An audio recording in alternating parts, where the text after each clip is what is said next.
guys, welcome again to the closing argument, guys. We are here again. Today's Monday, the 15th of April, and it is a pleasure to welcome you to the closing argument.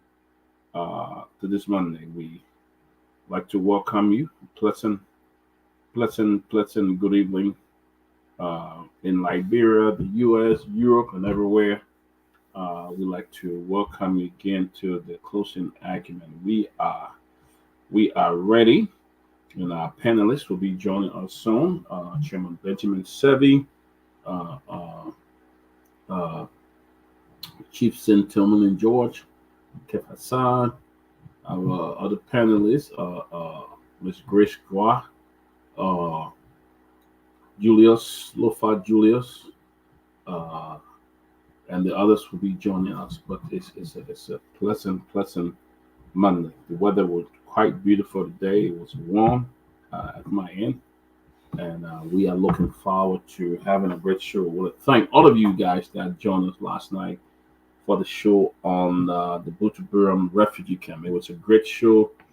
We got a very pleasant feedback. People said that the show actually opened their eyes so they can see what's happening and how Liberians are treated was treated in Ghana, and continue to be treated the way they were treated. But we want to thank all of you that joined us yesterday. Today we're still going to put back our cash app up for you guys who want to help. We're hoping to send some food and water to Ghana to help our brothers and sisters in Ghana. There's a lot happening in Liberia. Yesterday we saw the fire that got at the Speaker House, and we are grateful that the Speaker is doing and his family are doing well. Property can always come back, or your life cannot always come back. Once you go down, you're not going to come back up, especially theft and other things. But we are very, very grateful to have you. Let me just introduce some folks here. We have Big Smoke. Good day, Williams. He's watching from Blue Mountain, Australia. He said, each time I want to fight for African rights, I use only one hand because the other hand is busy trying to keep away from Africans who are fighting me. Wow, that's a big parable right there, brother. Big one. It's a great, good parable. Looking forward. Chairman Sanvee, good to see you, man. Hey, it's good to see you. How are you? I'm well, man. On this Monday, I'm doing well. Yeah, busy. Yeah, busy week, and Monday is always a tight day. Very busy. Yeah. If I could, Still gotta come. Still gotta come and do what is it? The people's job? yeah, We're waiting for the people. looking for like grand people, and that's what They're not they paying us anyway, so yeah, they give us all the support. But Chairman, let me just a few people I want to recognize. Then we go. Alice York, G. Quinn, John Smith, Jesse Khan. He said, "Man, you guys had me stressed. Didn't think you were coming. You were even going to come on the day. We tried, but Josiah Masale. Good evening, man. Good to see you. Ruth Robert Quenba. Always good to see you, man. How many times this refugee got us through, and that we'll continue to talk it until they get out of there. We are here, following alternatives. Pa L. Luba Jr. Good to see you. But Ben, how is the speaker doing so far? How is he doing now? Oh, he's good. He's good. I had a chance to speak with him. I think we spoke about 3 times today. Okay. I spoke with him earlier this morning just to check on him and the family. Everybody's doing well. There's just an outpouring of concern Mm, and love for him. I tell people all the time. It speaks to the life that you live hmm when you. I mean, yesterday was very telling when I was watching that video and I saw. Hold on, let me read my computer before I forgot. The emails will be coming here will not stop. But yesterday, I saw ordinary people crying, Hmm. people from his community, his neighborhood, going into Hmm. the fence Right. and taking and taking buckets and using the pool Hmm. to. I mean, it's testament to the man. Um, who Kofa is. I mean, he's not a perfect man. I like to premise that, but he's a good man, Yeah. and I do know he has. I do know he has a huge heart when it comes to his country and what he wants to see happen. Hmm. It's just unfortunate. I'm only grateful, to be honest with you. I'm sad about the house being burned, but I'm just grateful that nothing happened to him and his Yeah. family. Yeah. That was the only relief. I mean, when I saw the fire, when I saw it raging, my number one concern was reach out, reach out. Is he okay? Is he okay? The moment he replied me and he texted me and said we're fine, those are material things. Yes. You can replace them. He can build Yeah. a new house. He can buy new clothes. He can get new shoes. But once your life is gone, and I was really grateful to God. But he's doing very well. He is overwhelmed by the amount of love and support he's getting from across the aisle. I think you saw the president visit the site today, which Yeah. was very kind of him. Yeah. Former President Weah, has been very gracious. He said, because he has no clothes, so President Weah. So I asked him, I said, "But you shot the mentor, so how you?" And he said, "Oh no, he said they had to bring a tailor this morning to take in the suits and to do some things, because but it's fascinating how the strength. He's very strong. He's very Okay. strong. I mean, he's taking this thing in stride. I still believe he's a little shocked. He's still in the shock, right? Mm-hmm. That's why Mm-hmm. it probably hasn't hit him. He did tell me that when he went there to see the property, it kind of hit him a little bit. But look, the question now begins. The investigation is on. I know there's a forensic fire expert who's coming from the state, someone who is his insurance agent. Mm-hmm. They're flying down to Liberia to do an investigation to see what's the cause. There's a lot of hypotheses and theories out there, but we wait to see. We will not rush to judgment, but we'll wait to see what it is. Yeah, but he's doing well, and I'm just grateful to God for his life, because Kofa has been a huge presence in my life. He's been very instrumental in my rise in politics. He's been a mentor to me. I compare him close to a father figure. He's somebody who I look up to a lot. And like I said, I just want to thank God for him, for his wife Dama. She's strong. I could see it on her face today when the president went there. You can Mm-hmm. see she was very, very taking. Women take it a little different, right? Yeah. So, but we're grateful. We're grateful for all of that. Yeah. In a nutshell, I would say this man, he's a damn good man. We Liberian would say it like that. That he's a damn good man. He's a good man, and you know, when somebody who have a good heart, not only for his own family, but for other people around the world, people that he helped all over the country. I mean, you go from his district to other places and everywhere. You wish that those things would happen. I just hope it was a natural cause. I just didn't. I just hope that some people. I mean, it's not something else. I hope that, because that Mhm. would be very, very, very wicked to the core. But I can't say anything. But we just hope. But thank God he's alive. He will get the clothes. He will get everything back. The house will be rebuilt. Everything will happen. So we want to thank God that he and his wife. I did watch that video as well, Ben, and saw him and his family. I know they are still in a state of shock. There are some other things, a lot of, documents and other things that just went that way. That my friend, Senator Joseph, So told me Joseph, yeah, something that I similar. was thinking about. I was in this situation here, Mhm. Yeah. and he told me. He said that it was tough. He said he gave for him. He gave up. He said, I Wow. was only standing to the door to just die, because everywhere when I turned, Yeah, because they had to bust the door up. They had to bust that little yeah, place open, right? And he said there was again, neighbors. It tells it's a testament to how you live with your yeah, community. Yeah. Sai is also a good man, and you're Yeah. right, Peabody. He's a good man. I mean, look, sometimes and I'm glad we're talking about this before the rest of the guys come. Sometimes we tend to forget, and we allow politics to cloud everything. We tend to forget that these people are humans. They're far from perfect. They are in the public space, so it is fair game to criticize them, to critique them. But they have blood running through their veins. They have families who care for them. They have people who love them.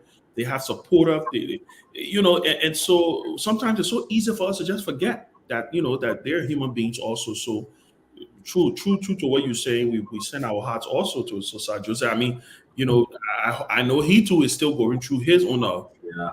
his own rehabilitation stage.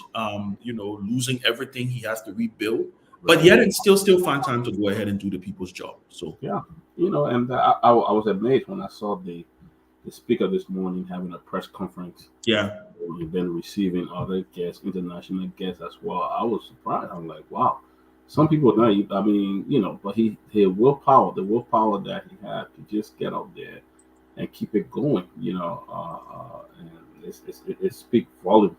To show that even with all the circumstances, he's still there. He still put the country first and all of that. I think it's very important. I think it was very kind of the president to go and visit as well. To very visit. kind, very kind, You know, very kind, Peabody. I was look.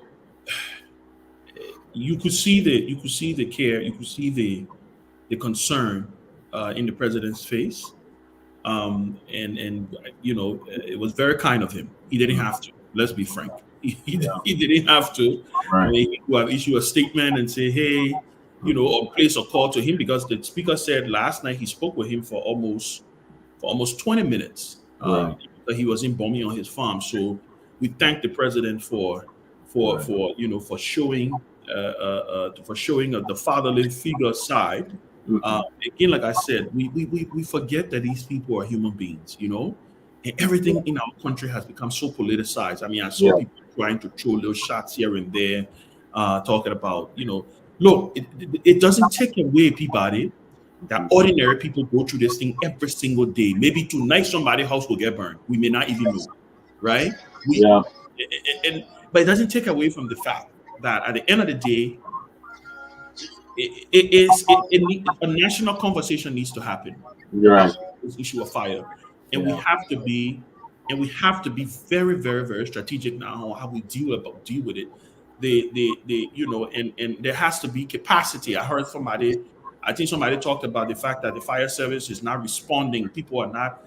How will they respond if they don't have the capacity to respond? yeah, yeah, It's like you telling a teacher to go and teach in a classroom with no right, chalk, no blackboard, nothing. You just yeah, tell him, you say, you know what, just go and talk to the people. yeah, And or you telling a child who wants to be a chemist that he can be a chemist without studying in a lab. yeah, Those things don't work. It don't yeah, work. So we need to have a serious conversation as a country about what is important to us. hmm The little things that we take for granted, and people are just I mean, you were coming here. The little things, right? The little things that we take for granted. Peabody, we grew up in Liberia. We saw that country. Everything wasn't perfect, but imagine living in a country where if your house is getting burned, you can't even get a fire truck to come. Eh, you can't. Just look in this country. If somebody just call 911, if a child just sprain his hand, if my daughter sprain her hand and they call 911, you will see an ambulance, you will see a fire everything, truck, you will see literally everything racing coming. right, You know, so I think we do need to have a national conversation about first responders. It's yeah, important, and we have to support them. And I know the speaker is very committed to it. I know it's something that he was talking about before, even the fire thing. And I had a chance to talk to Representative Ta one way about it. Also, he was just telling me, he said it was one of the conversations that they were having, and it's just ironic that this happened to him. yeah. It's rather sad, Ben, because the entire country, I think they have 2 or 3 fire truck, the entire country, and tell me if you living around Dwazo and other places, and there's a fire. I mean, Oh, you're done. you're You're on your own. you know, Yeah. and if Speaker Kofa was living over there and did not even pay attention to his neighbors or care for them, tell me what was going to happen yesterday, you know. But it's the same, you know, the way you live around your friends and the things, your neighbors, and all of them came to give support. A lot of them were there and helping. But Liberia is in a very serious problem because we don't have fire truck. I mean, like you said, the first responder, uh, uh, uh, uh, they are very poor. I mean, they come up there and sometimes they don't know what to do or they don't have the logistic to even fight real serious fire. And it's very sad for our country, you know. And I think there should be a priority now by the government. At least get fire truck in different parts of the country. You don't expect a fire truck to drive from all the way Broad Street to EWA or all the way to a dry zone, other places just to fight fire. By the time they get there, the home or people be dead already. You know, so I mean, but I hope there can be a solution. They can find the cause of this fire. I mean, how did people home? How did the speaker house? Beautiful home, nice, everything. I've been to that home. I've seen it before. How did his home get burned? How did that happen? You know, what caused it? What triggered all of that? You know, we're just quick to conclude that oh maybe LEC came and LEC current were too strong and the whole house started burning and stuff like that. I haven't heard that. I haven't where the current come and too strong and then it started to burn. But I think Liberia has a very serious problem when it comes to the first responder situation. We have a very serious problem.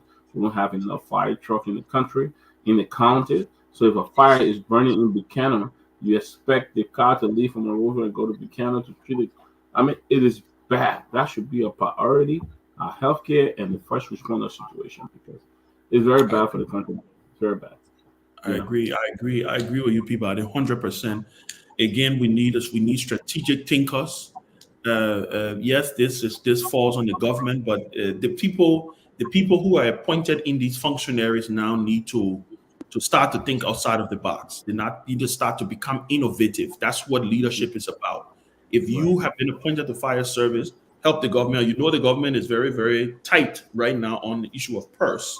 Right, the pie is a little too small, so everybody has to compete. So start to be a little innovative. Tomalin, let's welcome Tomalin George, who's just joining us. Who would take the reins of the show Yeah. as you know, we're so used to Tomalin hosting the show now. I Yeah. don't So remember the last time I hosted this show. well, I think that comes second nature. That by the time he show up, I'm like, okay, good, he's here. yeah, So he can yeah, take control of his anchor chair, our Wolf Blitzer. But yeah, but no, Tommy, we're just having a frank conversation here about Speaker Kofa. We all know him. He's like a big brother to all of us, and I'm sure we were all. I mean, I could see the panic. You know, all of us in one chat room with him. Everybody, we have a general chat room with him in it, and I could see the panic across the board, right? Everybody was, and the only question everybody kept asking was, "Is he okay? Is he okay? Is he okay? Is he okay?" Nobody was even worried about the host per se, right? It was like, "Is he okay? Is he okay?" yeah. And God forbid if the worst had happened. I mean, my thing is, we really need to have a conversation. That's why maybe we need to bring back the fire chief here again to speak to the Liberian people, to speak to the government of Liberia, to talk about how they need to start thinking out of the box. Whether we like it or not, the president has appointed people at fire service. Maybe we need to just help them, right? Maybe let's just help them. Our people are dying. Tell me, this people have been your family, this could have been your cousin, this could have been anybody. My mom lives in Liberia, right? My little brother is still in Liberia. I have families in Liberia. This thing is a problem, and we need to have a serious national conversation about it. I don't know what your thoughts are. Well, it's good to be back. And Ben, like you said, man, look, first of all, let me say I thank God for Speaker Kofa and his family.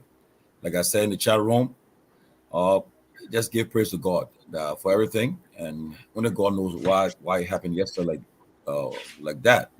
But honestly, since the last 24 hours, I mean, I give it to him though. He's been calm. I mean, like you said, Ben, I was listening to you driving, and he's been calm, and he's not, not this kind of person who will be so like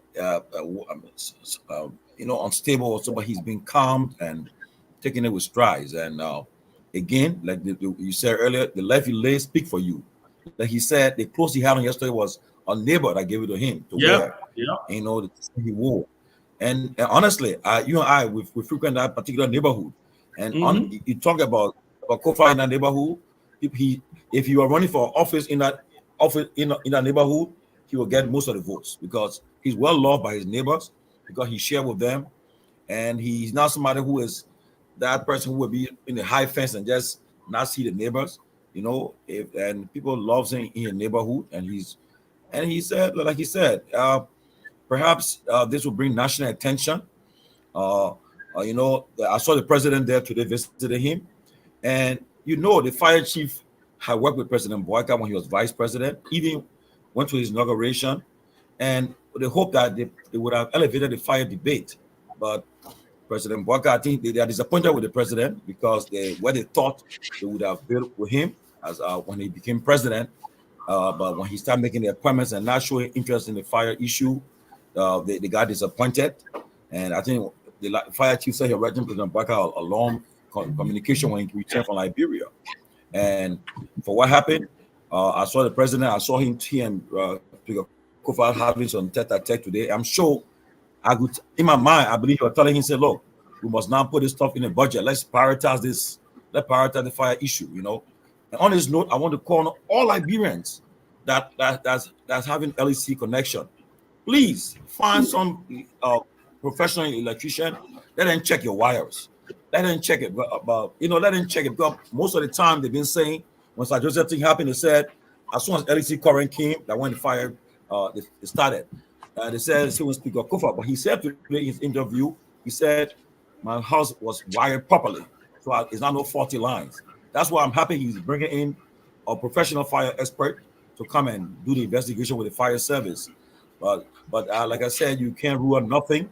But again, I'm happy it will be investigated, and that. But all Liberians, please, all our family members, our friends in Liberia, please check your wiring system in your homes, because each time anything happened, we are told that they were the wiring. LEC current came on, the fire started. So please check it out to make sure that everything is intact. And LEC too need to really get on the A game to find out what's going on, because since the inception of the new government, the last 3 months, there have been numerous fires outbreaks throughout the country, and it's alarming, and it's something that we can just say just leave it. It got to be investigated. So I hope that they will investigate what's happening and take this seriously. And lastly, the budget before the legislature right now is to prioritize. I mean, you and I watching live yesterday. You know how long it took for fire trucks to come on the scene, and then thank God for Musa ability, he got some private fire truck to get on the scene to help. Well, it's a Streamex fire truck. Okay, you see that? Thank God. His company. His company has a tank farm, and so they have to. Yeah. And Ben, like the speaker said, he said, they asked him the question today. He said, "Look, I am neighbor with the former president, the present president, and he don't know whether they were being or faster respond to the fire upbringing. I mean, upbringing one of their homes, because the Liberian Fire Service, yeah, they were gallant, but they came unprepared. I watched the whole thing. First of all, they don't even have to look. A lot needs to be done, and a lot needs to be done. Then, and the good thing about it, Speaker Kofa, cars were taken from there quickly. People wanted to get it off. When the fire truck came, Liberians, oh my God, they were all in the people way. Everybody, I understand, but once the people arrive on the scene, let them take over. But they were all in the people, had the people get to the house to put water in the house. It was all so confusing, but I just thank God that no lives were lost. And he said most of his documents were in the basement, and that Ali was safe. He told the president today, say it was safe. But I just, my thoughts and prayers with he and his family, and all Liberians who have been going through this fire, a nightmare. And I pray that our lawmakers now will take seize of this matter and prioritize our national fire service.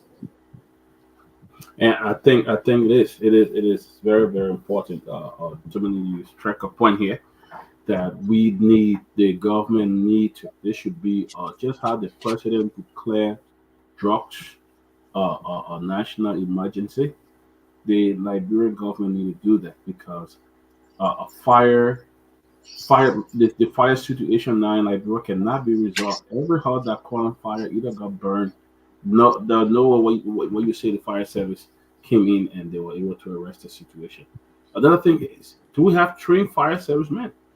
Uh, uh, uh, you Yeah. can't take you can't take somebody who's a mechanic and making a fire chief.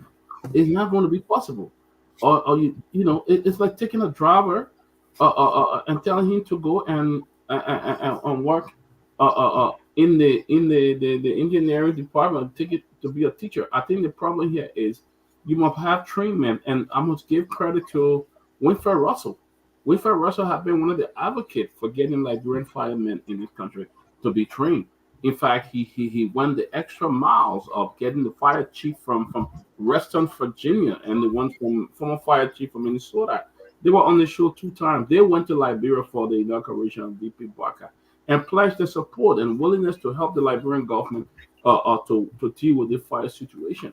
Why not take advantage of those kind of people? Why not take advantage of those are wealth you have, folks who will help you guide you through. I mean, Reston, Virginia is a big city, very rich city, where you have somebody from Liberia who's the head of the fire department. He's the chief. I read that on the newspaper when the guy was appointed. So they won't just take anybody and make them a fire chief. Why not tap into the gift that those guys have to build out your fire department? They were willing. The fire chief is willing. But if you're appointing people who are not even trained and they are going there, what do you expect them to do? They're going to screw up the same way, and there will be no result. Nothing going to happen. Okay, so I think I would put guys like Winfred Russell on the board or ask him, and then working with the fire chief or liaison here to work with other people. But he has been a strong advocate for Liberians, especially when it comes to training of the not only the fire servicemen, but even the police. He has been a very strong advocate for that. Yeah. So Well, look, people like you said, man. Look, again, Ben, it's sad. I mean, it's sad, and the Liberian people should understand. But Ben, I don't know how true is it, but I don't know. One of the recommendations for deputy fire chief, I heard that Delon recommended somebody that worked with him, and if he really did that, the person that had no fire knowledge, and we had trained according to the guys from the fire chiefs. They said they had trained that the guy that called Connor Dixon, the fire chief, that was under the Weir administration. They said they have been working with this guy, help to build him up, build his capacity, and they felt that he was someone that could continue to hang on. There's some areas you just don't put partisan there, but if they really did that and got rid of the people who are professionals, who knows the fire science of fire science or whatever the case, and put partisan or friendship there, I think that it's not fair to the country. And it's just something that they should understand, that they should get us. I mean, it should provoke their conscience, because like fire. I mean, you and I know, all of us on this show who's in the States. First of all, in every home we have fire detector. First of all, the second thing, that's why in every office in America they do what they call fire drill, because the people they do it just in case to see what happens in case the fire takes place. They do it at the schools, everywhere. They do fire drill just to ensure that always be prepared. And then I was watching last night as the fire was blazing in the speaker's house. I said, yeah, in America, but now you have in America you got 10 trucks already there. Police would have been there. Everybody would have. Oh my God, we need to do better. And the lawmakers, and this is why. And I was hearing last week when they said, I think my guest said after everything they made about $10,000 a month. I mean, I don't have a problem with what they are making per se, but they should prioritize the national budget, put it on these. These are serious national emergency. Put money into it. We need fire trucks in every district. We have 17 electoral district. If they will do it, put fire trucks in every district. They got to do it. Do something and build a capacity. But because Ben, you said it could be any one of us. I was watching last night. I said, "Wow, we'll go Liberia. Even while somewhere we stop it, so we leave it, where we stay sometimes." And now when I go to Liberia, I also go June. When I go Liberia now, before I'll make sure I get electrician to check everywhere.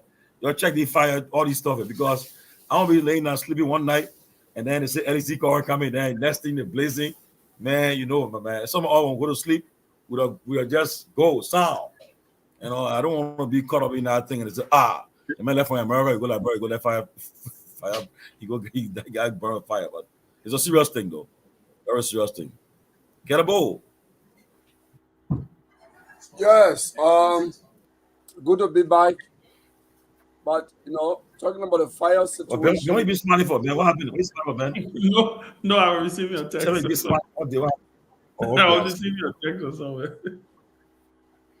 No, Go ahead. maybe Ben get the message from Monrovia. So trying to adjust myself here. But here is what I will say. I listen to you guys. Liberia is the country that needs everything. I mean, we basically need everything. But sometimes the way our leaders approach issues, it can create problem by itself. When Ebola started, then Liberia realized they didn't even have ambulance in the country. But all along, all of the people who experienced living in other countries that have been leading the country, no ambulance. It was not an issue until Ebola struck, right? Now, I was just sitting down at work today. I said, maybe we need to ask some of the journalists in Monrovia to do the count of fire incidents since the new government came to power. I think by my rough count, I think we have had like probably 12 or more fire incidents in the country. And if it is even more, or if it is 12, then that will be historically the highest in the history of the country. Okay? So we need to know what's happening. But we don't need to have a knee-jerk approach to this, to say we need to just buy more fire truck and put in all the 73 districts. No, because it takes capacity to make the fire truck to work. So what we need to do is focus on the training aspect. Do we have people? Do we have the money to pay them good so they can remain there and do work as a fire serviceman at the district level, at the national level? We need to plan for that. Put in the money. Focus on training before even bringing logistics, okay? Because there's a danger if you give tools or equipment to people who are not trained. You are actually agent of death.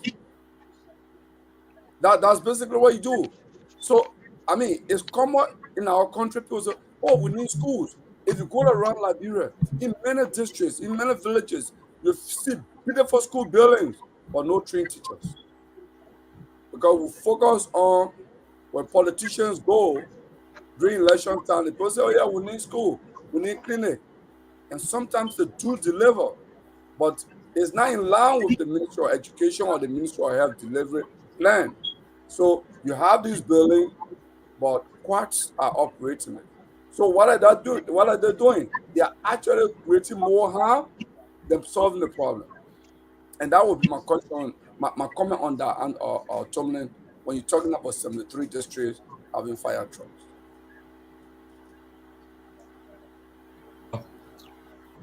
Well, Alice Jones, well, good to see you. Been a long time. Why you brought Thank you. You want to wait? You want to weigh on this fire? On the fire Alex come here, rip the whole country apart.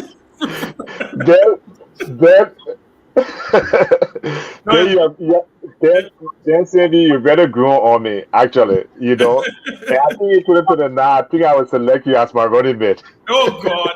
Jesus. Alex running already? Alex is running already?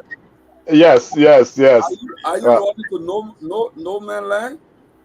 Well, wherever, But I call all the young people, all the people like yourself, the intellectual and the people who want change to support me, because that's the only way I think change can come to Liberia, if a new and young generation take over the mental power. I think the old politicians have failed us in every way, form, and shape. And it's disappointing when I find young, vibrant, intelligent people supporting old politicians that have failed. Now, this is not any, prejudice against any old person. Okay, it's just that when you've come and you held a position, and you have not delivered, we should be honest to say, step aside and allow other people to come. Don't take away your party indefinitely. Like what you're doing, like brand politics, what a political leader every 6 year is a same candidate. So Ben, you chairman Ben, I hope they are deliver their party. We have a new vibrant young leader to come up, to bring change. And I brother, old people just can't do it. They don't have the skills and ability in our current era. So, but thank you guys always for having me to add my 2 cents. I think this I still like. I'm very much like this show. Um, you guys are always open to different viewpoints, and that's one of the reasons why I always try to come on and add my views. My intention is not to humiliate any particular person. I'm a very kind-hearted guy. Yeah, That right. Don't mind. but no, it's interesting that you say that because I wanted to ask you about this fire thing. I heard Kelabo talk about, he struck a point when he talked about Ebola, he talked about all the different pandemics and epidemics, all the different things that has happened, right, when it comes to Liberia. And I remember very well because during Ebola, I was running for the Senate. And I remember after when Ebola hit, I think Liberia had more ambulances than any other country in the world.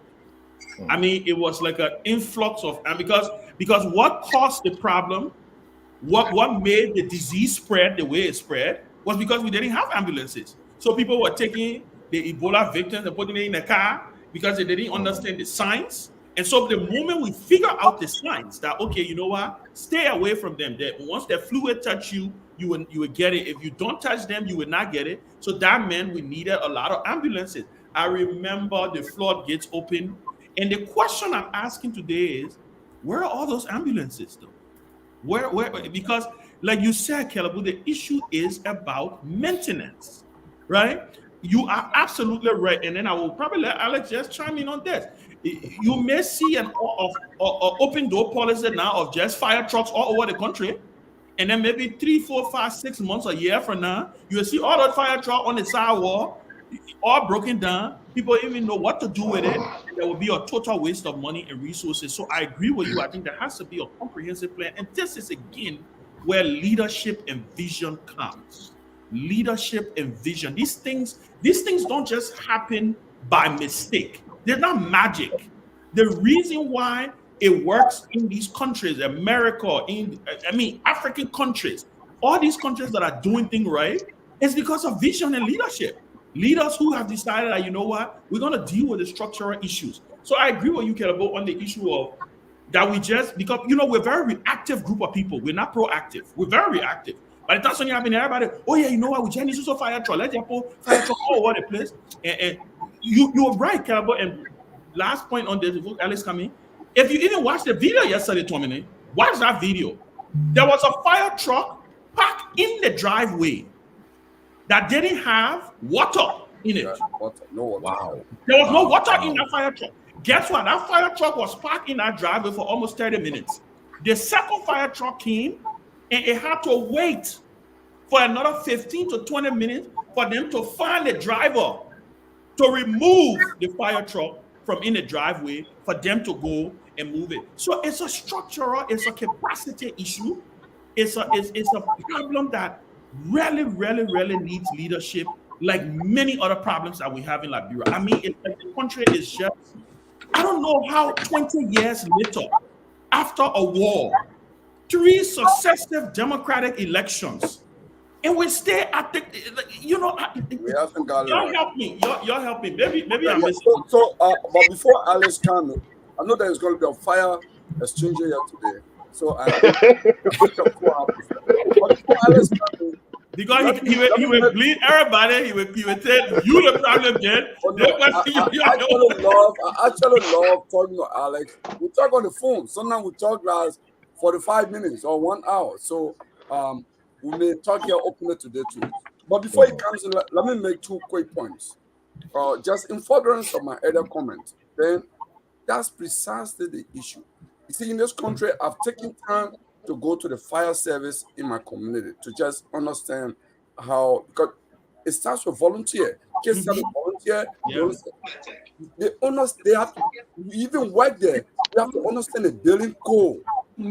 It's not just something you just go join fire and start moving. Because if they're going to enter the building, they have to know how the building, what is the building code in Liberia? You know, they are treating on this thing. Is there exit? What is the safest point when there's fire? Where do you enter? Where is the exit? They have to study all they are treating on this thing. Then just jump into any building. Okay?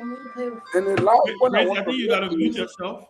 the last one I want to make is later on. So we can still hear Grace, though. I don't know. Great. You can hear me because I'm muted. We can hear you. You just talk. We heard you just now. Okay, so now we can. Yeah. Now you're good. The last point I wanted to make on Ellie's entry comment, as she qualified that, is when he talked about his ambition and he's talking about age. Guys, I've argued and I'll continue to argue. Age is not a political agenda. Because the last time I checked, Tanzania, they're smart. The last time I checked, Tanzania, we all made reference to what John Magufuli. He was an old man in his late 60s, okay? There was a younger president before Magufuli. And he actually did far better than the younger person. So it has to take integrity and the person's record, not necessarily the person's age, or the age should not be a political issue. We can feedback from you. So I like to, if Alex wants also argue on this, we can actually go to historical facts and give instances where, the immediate record will be Joshua. The immediate record will also be Samodo. Samodo, 27 or 28 when he came to power. Let's watch it. So let's argue on that. But age cannot be a factor. It has to take your record, your capacity, and people must know what integrity you have. How have you demonstrated that? Even in the Liberian community in the US, which organization you belong to? Are you been part of ULA? What has been your stand on the different issues? Has Liberia heard you during the crisis? Has Liberia you can't be emotional all the time. Oh, no, I'm not emotional though. No, I'm just adding to your statement to Alex, but I'll come in my time. I will address him too. So guys, I know the show is now about Alex running. Yeah, we're not interviewing Alex. Alex like just panelists. I'm on the road and I know exactly why I came on here for Alex. And right after I address Alex, I'll get off. Oh wow, your daughter is very beautiful.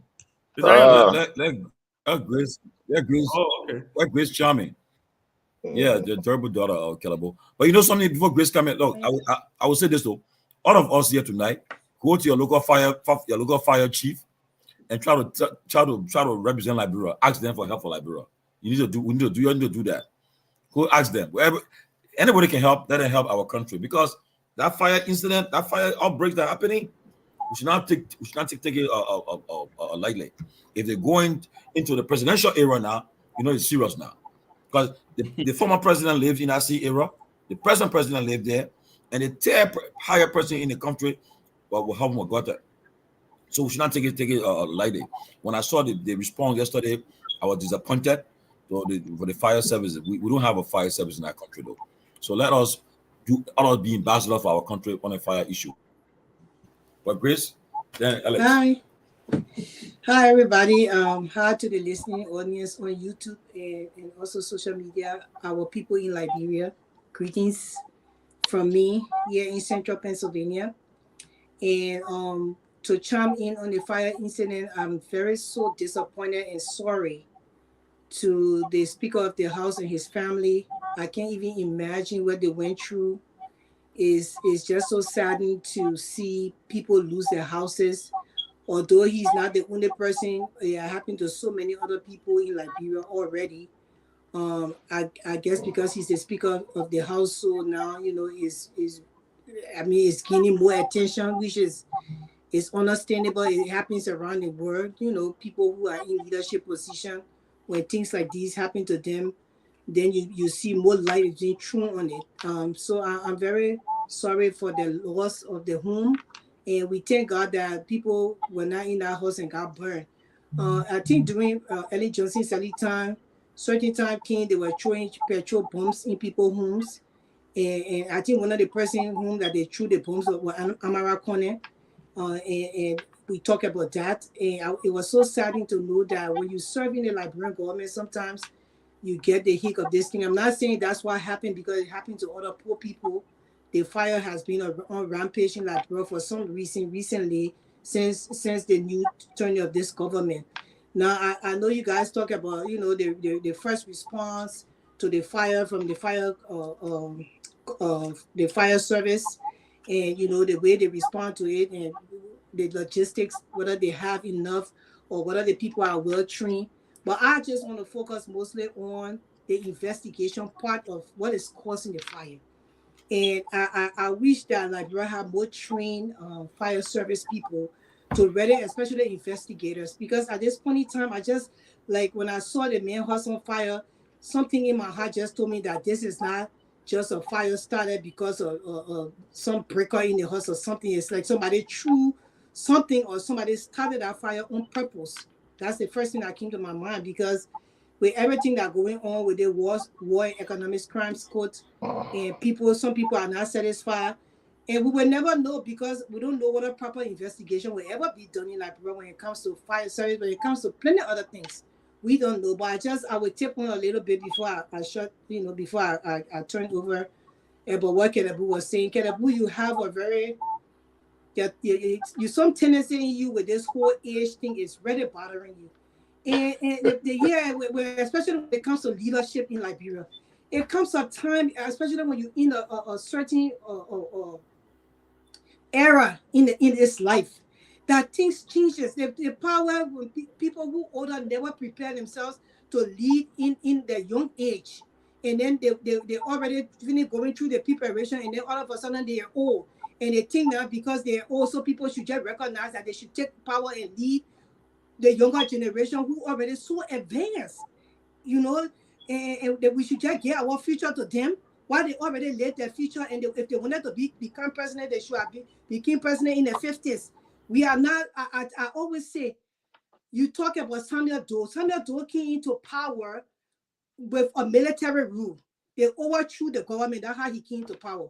George Weah came into power not on his credentials, not on his experience. He came to power because the people loved him because he played football. So they wanted to give him something. I guess they felt in their heart that they should give him the presidency, and they gave it to him. We're talking about other people who have the experience now, and they have the credentials, and they have proven themselves, and they are in the age range where they understand technology, where they can use the button phone. They're not thinking about crane and hello. That phone we used to use what in Liberia, you know, back in the day, in the 80s, and in almost to the 90s, where we had that long telephone wire phone.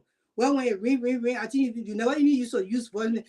That's what the old people are used to now. I personally will say that for you to become president of Liberia, there should be an age limit to it, because this is Africa. It's not an easy place. It's any country in Africa is not an easy place. It's not an easy country to rule or to lead. So as a president, they should. I think the age 70 is enough. 70 years old is what God has given everybody on the earth. Anything after 70 is grace period. It means God just favor you at that point in time. You get 20 more years, you 70, 80, 90, or you got 10 more years. We're not going to risk our country with people who got borrowed time. No. Your mean time is from your time you're born to 70 years old. That's when you can flex. After that borrowed time, we cannot risk you dying in office. We cannot risk you being there and something happened to you. We cannot, although it's not limited to younger people because they can still get sick, but at least we know that they stand a chance. And that's why I personally, if I were in a position, the Queen of Africa, you know, like the way Prince Charles and Princess, that I was going to set my limit, especially for leadership in that country, that after 70 years, especially for the presidency and the Chief Justice, they should not be more than 70 years old. Technology is moving fast. We who in our 50s now, or we who in our 40s now, we who in our 30s, go out to catch up with technology saying easy. I'm still learning how to use my iPad. I'm still fighting with my cell phone. Some of the benefits on the cell phone say I don't even know how to use it. Then you take a 75-year-old man, you put him in the season, or he will still be on the time. So that's, you know, and that's why I stay on the way. But I hear myself will never agree on this. Yeah, Thank you I very can much. see you. I can see you now. No, yeah, but please wait, Kevin. I'm not talking again. Yeah, you and Grace, you're not coming Listen, to. okay, I think that's Because Grace not tell her lapa for you. I can see it in her face. She already, when you see her talking, when you see Grace talking, and she's doing like this. She had noticed her. By the time she starts shaking in her chair, you know, step on her corn.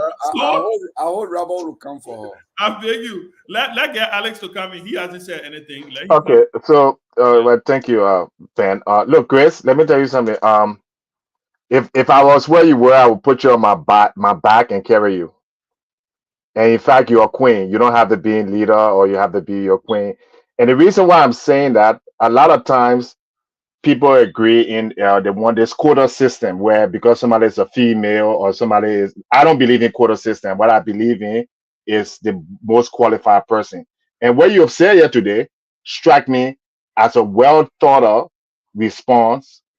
You laid out your case why you need people who are from this generation with the technology and what have you to lead. The world is technological. It's simple as that. You know, so, and I also agree with you that no one over 70 years old should be in power. I think we should have a retirement age in Liberia, not just the presidency or any other position in public life, but we should have the same way how you have an age, you got to be 25 years old before you can run for president or vice president in Liberia. Why can't we have an age of 70 to be the retirement age, or 65? But, Secondly, Alex, just for the record, there's a retirement age for the Chief Justice, which I find. Yeah, okay. Yeah, but for the presidency in Liberia, there's a retirement age. When you pass 70, you can be Chief Justice, but you can be president when you pass 70, which is the most makes no sense. So, which makes absolutely no sense. But I'm seeing across the board, whether you central bank governor or you minister or you even running for a senator, 70 years old, go take care of your grandchildren. You go be an elder in the community. Go and mentor other young people, serve on boards, and you got plenty of things to go teach.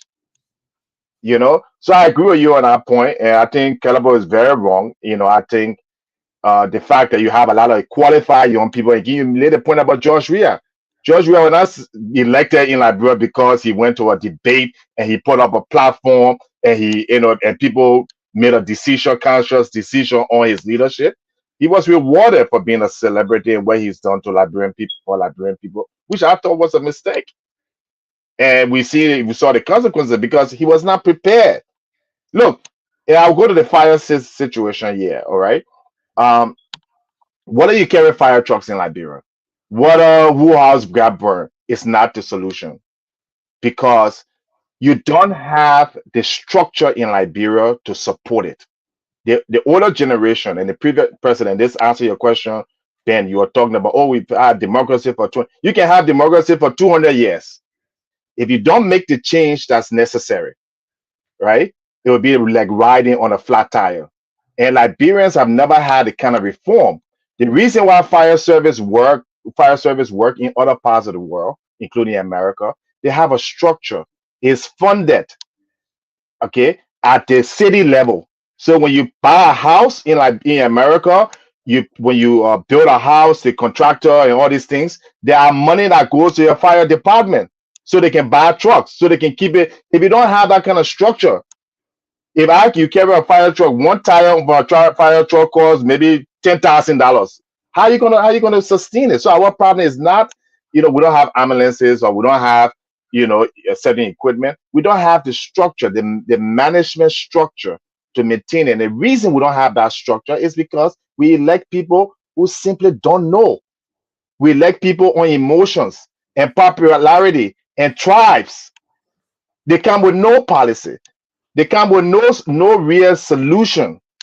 Because I like Ben, so Ben running for senator, that my man, so I support it. I'm not asking Ben, what is your platform? How are you going to address, fire safety? How are you going to address funding of education? How are you going to address healthcare? Even the government will have no system to fund the healthcare system. So the lack of management in our political leadership. We have management other places. If you go to Echo Bank, they have a management there. They're making money. But when it comes to our political system in Liberia, unfortunately, we've looked the other ways. So that's your problem right there. You need to have people in government that have the managerial skills. Yeah, when people going to run for senator or representative, most of these people are already been CEOs. They've built companies, they've sold companies, they've managed billions of dollars. Okay, they just doing a public service. In Liberia, somebody who never, like my man, Thomas Falau, you never even manage a lemonade stand, or Dallas DeLon, you never had the skills. Oh, you my friend, man, I swear. No. Let's be real. This is an open conversation. This is the truth. So if you never manage anything, working for a government in a little capacity, in a broken system, does not give you the skills that you need. So we want people in government they've had a career in the area of government that they're going to be concentrating on. All right, they've had the skills, they have the intelligence, they know the technology. Those are the people can offer something. You can't offer, a lemon tree cannot bear apple. So that's why we in this circle, the tail spin every day. I'm not conflicted. There will be more problems. I told you guys we're on the show. You were talking about the budget a few months ago. I came on. I told you guys that y'all have serious economic problems. Y'all having it now. Listen to Spoon. They're talking, the government doing I said the thing. How many times? You did. I said Bremer Kamara was not qualified. He did not have the experience on this very show. Has it not been proven? How many times do I have to be correct? Thank you. So, Alex, my daughter manages a lemonade stand. She's in the Girl Scout. So you say my daughter is more qualified than somebody. I just thought that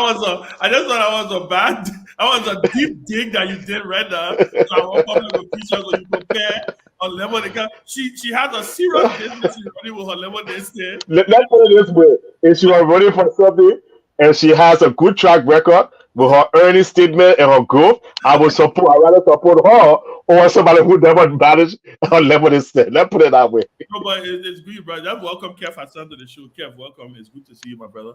We'll get you a chance to kind of chime in. You just joined, then we'll take it to Tomalin and start all over. But you are absolutely right, Alex. I think it's important, and it's also about. And just one last thing, it's also about the. I think we also have a societal structural problem, right? We also talking about like I'm talking about my daughter, right? She's in the Girl Scout. They're training these. I mean, these are things that are deliberate things that we do as parents in this country, because we know we don't have the time to listen. You don't spend during the week.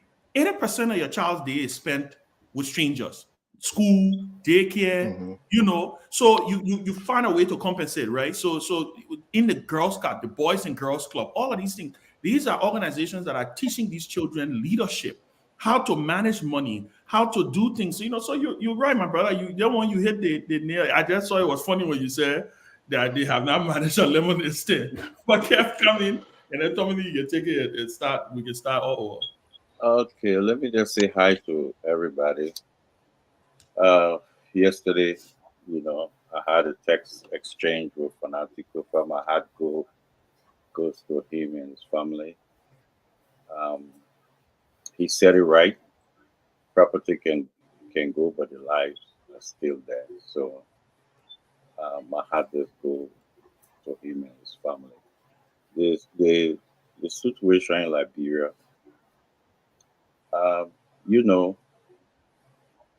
a lot of people think the rhetoric with this government could solve the problem. And Alex, you are right. You said it on the show. But when you speak the truth, they'll say you're a pay agent, or you don't like this person, you don't like this person, or because your affiliation with government. They certain things this government is doing right don't surprise me. But what surprised me most It's the depth of how competent they are not. I thought they would, to be honest with you, I thought they would hit the ground running because they have former government people, the same guys, you know. I thought they would hit the ground running. All those things will be on top of it. But fire truck went to Fanati house, no water in the truck. What they were going to do? Do the assessment and come by and get water. Oh, if this was the former government, everybody would say they're not competent. They don't know what they're doing. But folks say this government, they will bring a lot of competent people. And myself, I was like, okay, you know, they were there, they'll bring certain people. You know, when you talk about Wema Kamara, I say, okay, you know, you might make some sense, but maybe it's politics at that time. But actually, we are saying the depth of the incompetency is so alarming that nothing happening. So, you know, I would just leave it here. But what going on in the country is like, it's like a lot of people. I don't know. I think certain people giving up.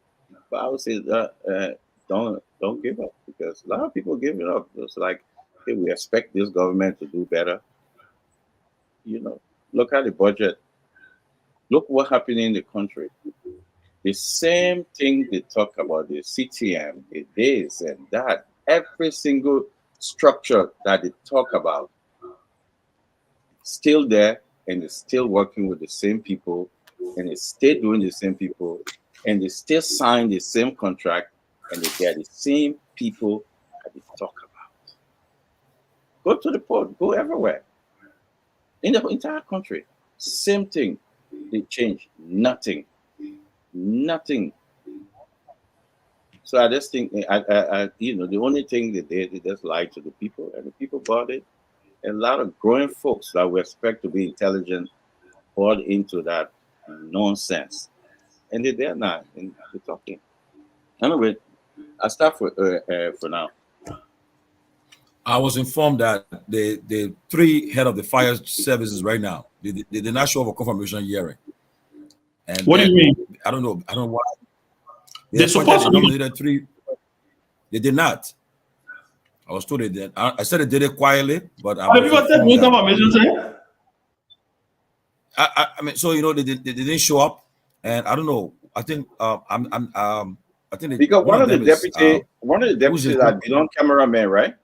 That Dillon former cameraman, one of the deputies. I don't know. I'm not confirming it, but that's what I heard. No, but I can confirm it. Yes. You have been Lofa cameraman. What I do? Yeah, what I do know is that the former fire chief from Maryland, I think from Minnesota, and other guys, who they are personal friends of President Boyka. When he was vice president, he met them, and he invited them to his inauguration. And he had been working with a guy they called Connor Dixon, Alex Dixon. They worked with him, and they were like building his capacity and helping him, you know, to keep to run the department. Even thought that they recommended, if I'm not mistaken, that you should keep this guy because he already knew the problem of the fire issue in Liberia, and he would have been a great help. But unfortunately for them, the partisan politics came into play, and it just took over, and the partisans to head the fire bureau, which is affecting us now because these guys who are on the show, I heard that they are not happy, and their support they were going to give to Liberia, they have just halted right now because they are dissatisfied with the way in which the fire issue was handled. You know, and it brings me to the point where, as I said, people shouldn't wait for 2029. If you're really serious to rescue Liberia, but you guys should get involved. Every time I talk to people now, I'll tell people out an hour to get on the weekend. And I told the guys on the table, I said, look, we should not criticize now. It's time everybody get involved. 2029, before 2029, don't say, that the people think, I want to be involved. No. If you're serious to retire in Liberia, make Liberia a permanent home, you got to get involved.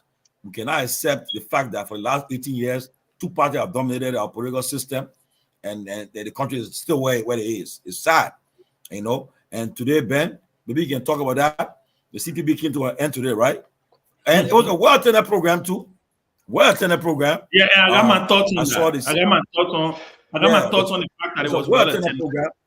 Councillor Gonglo spoke very well. I love his comments. Charlene Bromsky, the CDC acting chairman. I mean, all these people, MPP, and I don't know what the plans, but they are now saying that it's no more time for collaboration. It's time to start talking, getting involved. But again,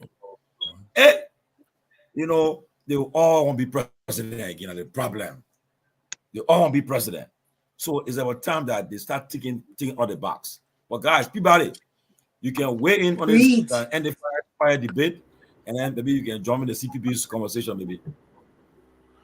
But we already, you know, we already talked about this fire situation. The government need to make a priority and get trained people. The problem is you're appointing people who are not trained. They have no idea of these things that are happening. You keep repeating the same thing will happen. You don't want to appoint people to key areas like fire services because you know them or because they work with you or you just put in them. You want people who are actually trained. And as I said earlier, Winfred Russell, one of those who have advocated for years, bringing in firemen from Liberia, offering training, connecting them with the fire service of Minnesota and that of Reston, Virginia. He had fought. The guys were on the show. He have done it. Why not get Winfred involved and get the fire chief involved and make them some kind of consultant? They are willing to provide the service free of charge. In rebranding our fire service or reorganizing our entire fire service group. But every time people come there, they bring their friend, they put them there, they sit under that place all day, they hardly get paid, the trucks are not functioning, and you expect them to perform a miracle when there's a major fire to go there and take control. It's not going to happen until some kind of reform take place about how you provide first responder services in that country. There will be a lot of home burning again, and people just gather and people take it in their own hand, probably bring water and stuff to try to save people. But it's sad. In regards to the CPP, you know, I don't like talking about this because Liberians, politicians, they are not committed when it comes to holding together and moving forward. Everybody go there with their own selfish agenda. That's why you saw how the CPP ended. Everybody embraced them from the initial stage that, oh yeah, when it came up first, oh, this is the party that's going to engage Georgia. But we saw in the middle of that, when folks were talking about this person will use his money to come in and bribe, and you were talking about block voting, and you were talking about courthouse, you were talking about accusing somebody of freeing red document. Today, Buckeye going testifying against his own best friend and all kinds of stuff. So I don't really want to give any kind of credence to it right now until I see the commitment of the people. I know Councilor Dongo is a great man. I know he's committed to this kind of thing. You know, he's very honest. You got a guy like Ellis coming and other, but for now, I'm not going to take anyone that serious until I see how they hold together. So let me come in. Well, Chairman, come in. You know, what Peabody says is true. And Chairman, look, the whole thing about the whole CPP, and I like what the former ruling party chairman said today. Janga said, he said, don't believe that. He said that result that Cummings guy is not real. I mean, so when he said, everybody was like, oh, I mean, that was something that was very interesting. He said that 1%, and that's something he didn't believe that Cummings got 1%. And of the votes, which are interesting though. And again, the CPP, we all know it will. And what hurts is that the ruling party today, they orchestrated the whole CPP being dismantled.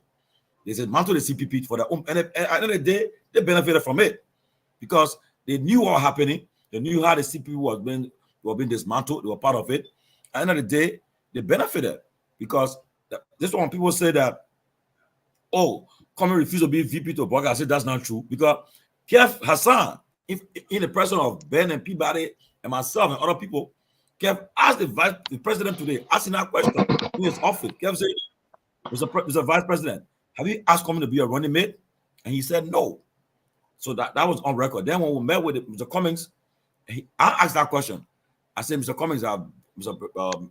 Ambassador Barker, actually, he said no. The only thing he told me was, Alex, Liberian people depend on us. And so, but again, Chairman, you can weigh in though. So I'm not going to stay too long on it because obviously my party is a part of it, was a part of it. But look, I will borrow what you guys still existing, right? You're still divided? Why you got divided? We were never divided. A few renegades decided we're going to support UP. Finish. When you think when renegade leave, the institution breaks apart. No. But let me say this. I'll borrow what Cummings have said, right? Doing the same thing over and over and expecting another result. I don't have time to waste. He said it today again. Right. I don't have time to waste on that. I saw all these politicians, I saw all these political actors going to the program. This is what you get every time there is a non-election year. When it's non-election year, everybody claim they want come together. Everybody claim they want work together. Everybody claim they want do things together. Everybody say, and guess what end up happening? A few people benefit from it, like Dillon benefited from it, like Yombly benefited from it. Most of these people who got re-elected, Walker benefited from it. That's honest. Most of the people who got re-elected in 2020 would never have gotten re-elected if there was not a collaboration, right? Joseph Boyka would not be president today if the CPP had not bred blew oxygen into the lungs of the Unity Party. They used it strategically. Hey, I give it to them. They something Cummings said today that was very telling, right? Not mastering the mastery of Liberian politics. I think he owns up to it, and he to do. My only point though is I will state here for the record, and I've consistently said this. This is where I think players like Alex Chuchu Jones, Clarence Moneybar, all these young up-and-coming people who have ran for president or have announced in one capacity or the other that they ran for president or they want to run for president, this is where I think they need to get bold. And I will say what I told my friend Henry Costa. I will say it today. It's something private, but I can talk about it now. That water under the bridge. I will say what I told my friend Henry Costa when the CPP started and the COP, because it was the COP protests. It was that June 7 protest that literally put oil in the CPP engine, because they used it as a way to rally the country, to whip the country up. June 7, let's not forget, Darius Dillon announced his candidacy, his campaign for senator on June 7. He named Wilmer Pay during the protest as his campaign manager. Many people forget about that. Wow. I remember I told my friend and brother Henry Costa and the rest of the guys in the COP, I said to them, I said, look, you keep the COP as a political action committee. Stay away from endorsing any of these candidates in the CPP, because I can tell you, I can predict that when they go down the line, interests will collide. Somebody will claim that they're more popular. Somebody will claim that they have a right to the presidency. And guess what? They are depending on the young minds and the young capacity within these political parties to keep them alive. Keep this thing in a way that is radical, it keeps their feet to the fire, even threaten them. Go as far as threaten them. That if y'all cannot get your act together, we will even announce a run for the presidency. However that way will work, or whoever that may be, find a way. That's why I said a lot of the young folks now, not so young, because by the time you pass 40-year-old, you know, even in Liberia, we can stay a person young when they're 40. You know, you see 50-year-old people stay chairpersons of youth wings in political parties. It's the only country you see those kind of things happening. Yes, Senegal has a 44-year-old president who ran a campaign for 10 days, just coming out of prison, you know, and stuff like that. I'm saying there have to be, and I don't know if it's going to work, because again, it will have to align with the general population. The population will have to be able to find something that they can latch on and say, you know what, we are fed up. Until that can happen, I think we're just going to continue to have these conversations. But like I said, I think there has to be a radical shift. What happened today? Yeah, okay, it's over now. These two political parties are going to go and they're going to be on their own. But I think they now need a real conversation about who can really challenge the status quo. Is it even worth challenging the status quo? All of these questions can be answered by people who want to get involved and to see the glass as half full and not as empty. But listen, I wish everybody well. I saw the program today. Nice speeches, but hey, been down that road, been there, done that. I'm not interested in. I was not. In fact, I cut the program off at a certain point. To be honest with you. So, I know why you call it off. well, yeah, I mean, I cut it off. Ben, I know why you call it off. Before Kev wanted to do. Yeah, I want to say something. But you know, Ben said something, and I had that discussion with Costa. I said that I believe that had the COP, especially the leaders of the COP, have you guys not endorsed anyone? Have you guys just remained that pressure group? It would have helped us. It would have helped the CPP to stay together, though. If you guys have stayed, because you have been a pressure group to put the leaders of the CPP together. But the minute you guys took sides, everything just went south. Okay. Yeah, so that's my. Yeah, I want to make something quick. Quick, Calebo, you were coming. Just 30 seconds. I want to make this thing quick, clear this. You know, most of our folks within the ANC need to understand something. It's not from a hierarchy, but from certain supporters. Let me just answer my good friend Eugenia Ray on this thing. If we have power, if this past government have power to make communists 1% with NEC, we should have power to win the election with less than 20,000 votes, 17,000 votes. So how will we focus on bringing Mr. Cummings down to 1% and we lost by 17,000 votes? It doesn't add up. It doesn't make sense. So we coming together as an opposition. We should start to think, because some of those thinking, that's the reason why GMB won this election, because certain middle felt that way in the second round. They went and support GMB because of that false narrative that was going around. If we have power, Tomalin, you know that. You sat in room. You know we didn't have power. You know Judge Manawia did not enter NEC. You know that, Tomalin. You sat in the room. You listened to classified information. You know what I'm talking about. You know Judge Weah did never interfere in NEC. You know that. Ben know that. You guys sat and listened to classified information that you cannot say, Ben cannot say, but it never happened. So even the hierarchy from the ANC know that NEC was a different ball game on their own. They know exactly what happened there. It was a different place on their own. They had different agenda.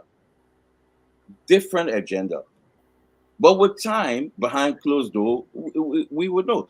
Calebo and sitting here, I received call from his sister. What stuff was going on in Nimba?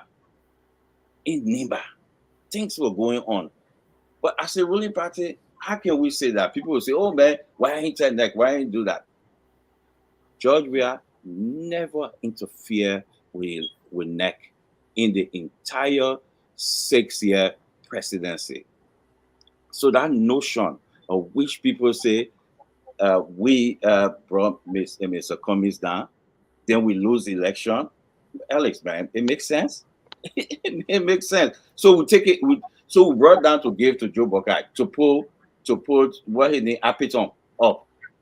Then Apiton gave it to Buckeye. What sense?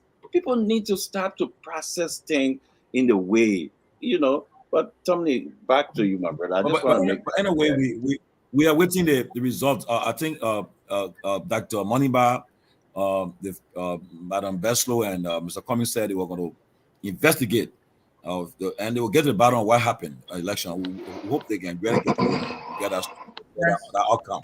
It's important, but it's important though. Honestly, before the next election, we should know what really happened. What caused? Because honestly, that Grace the other day, and promised them money back. And Gonglo, the three people, they really campaign. They went to every hoax of this country.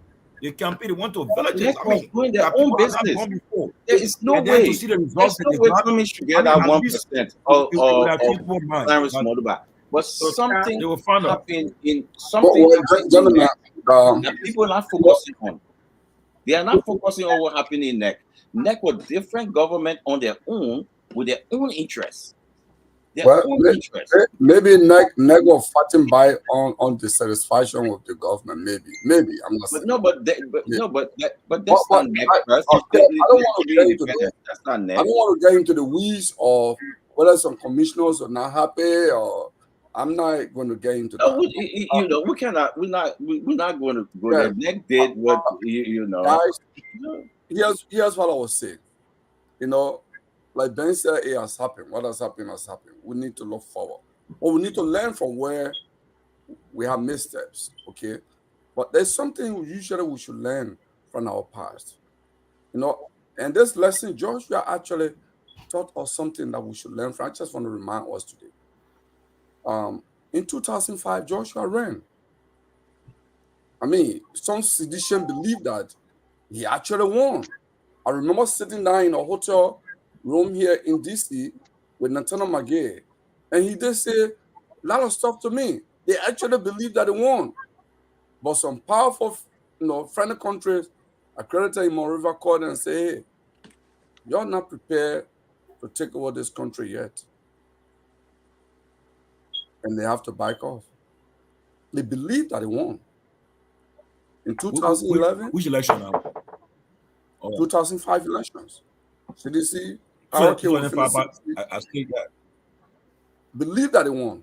Like that they were robbed of the victory. 2005, yeah, because of major players in the donor community felt that they were not prepared to take leadership. So in 2011, yes, while we are there, we are in Winston Tomalin. Winston Tomalin had the means to raise a fund, but he did not have the people.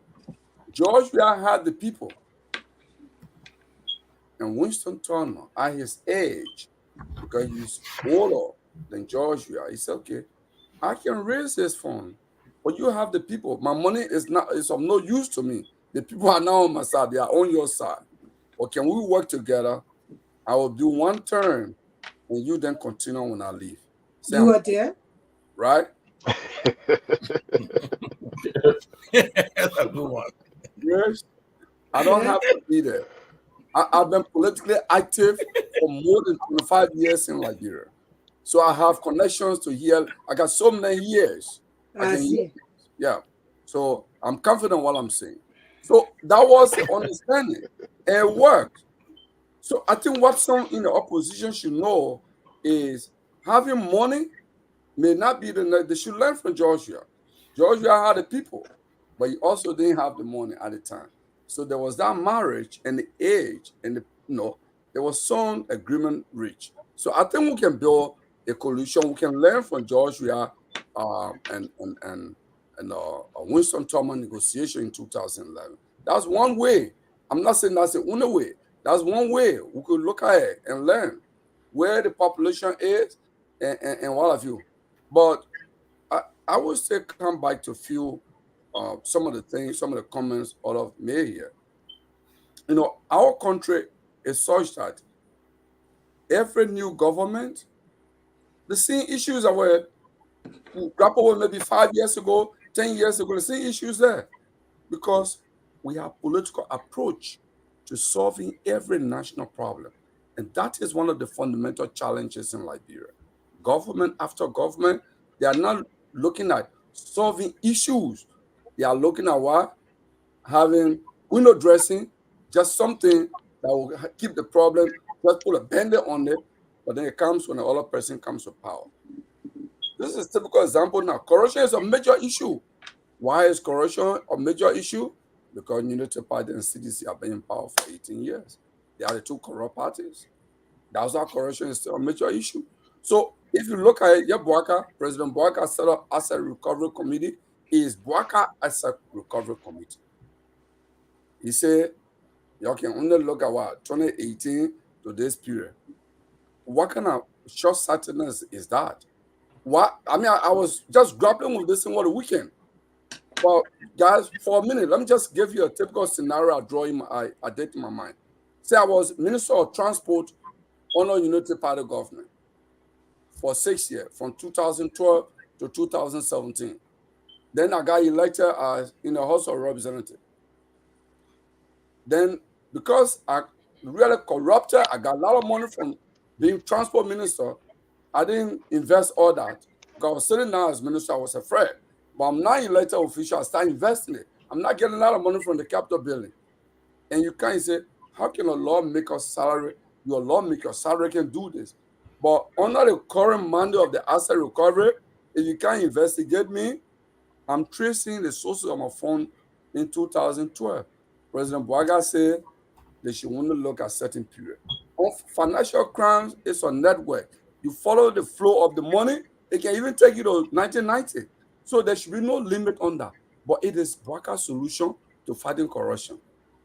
So as a result, another government come after him will still be dealing with issue of corruption and assets.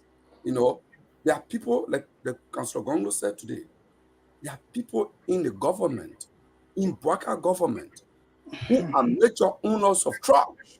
In fact, his current vice president owns 26 houses in Liberia, 26 prime houses, value more than $1 million.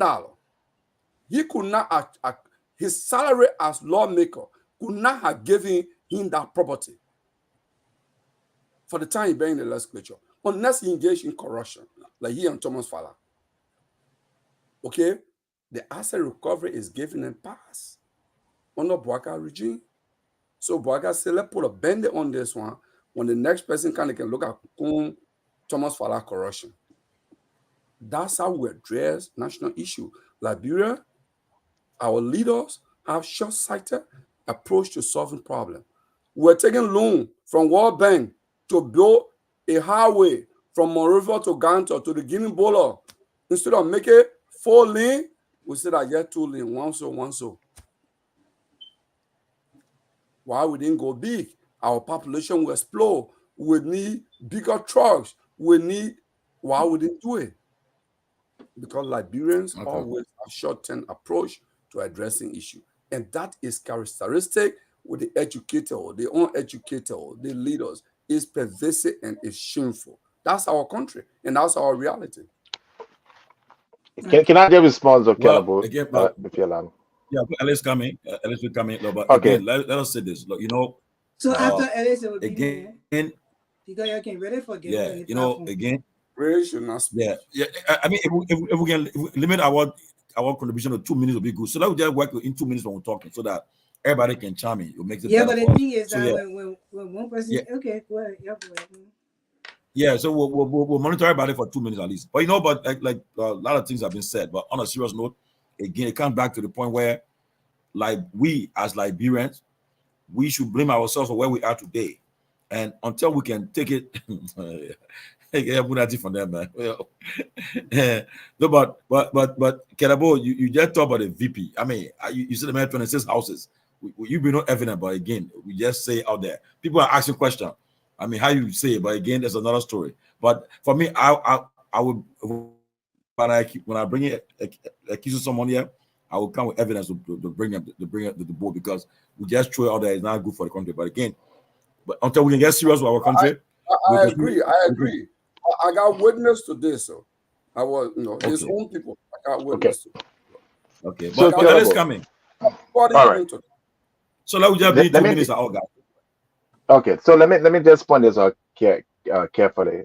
Caleb said, we Liberians, we keep doing the same thing and we'll never bring change. Look, there's lots of Liberians beyond Ellis Cummings, Josh Weah, Joseph Boaga. If you choose to be limited, okay, in your conscience, in your views, that only a Boaga or Cummings or Weah are the only leaders in Liberia, are the only one who have proper ideas, that's your choice.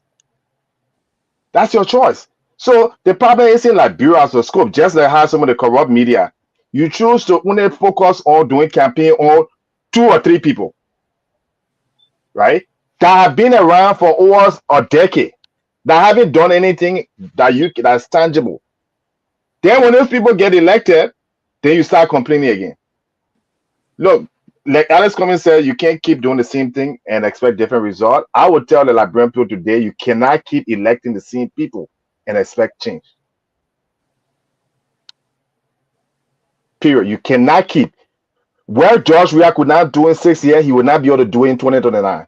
Where Parker did not do in 12 years, he is not capable of doing it. Whether you keep him there for 6 years, 20 years, whatever. You need new minds. You need new ideas. I hear when Liberians always go back to the 70s and the 80s. Look, the world is moving forward.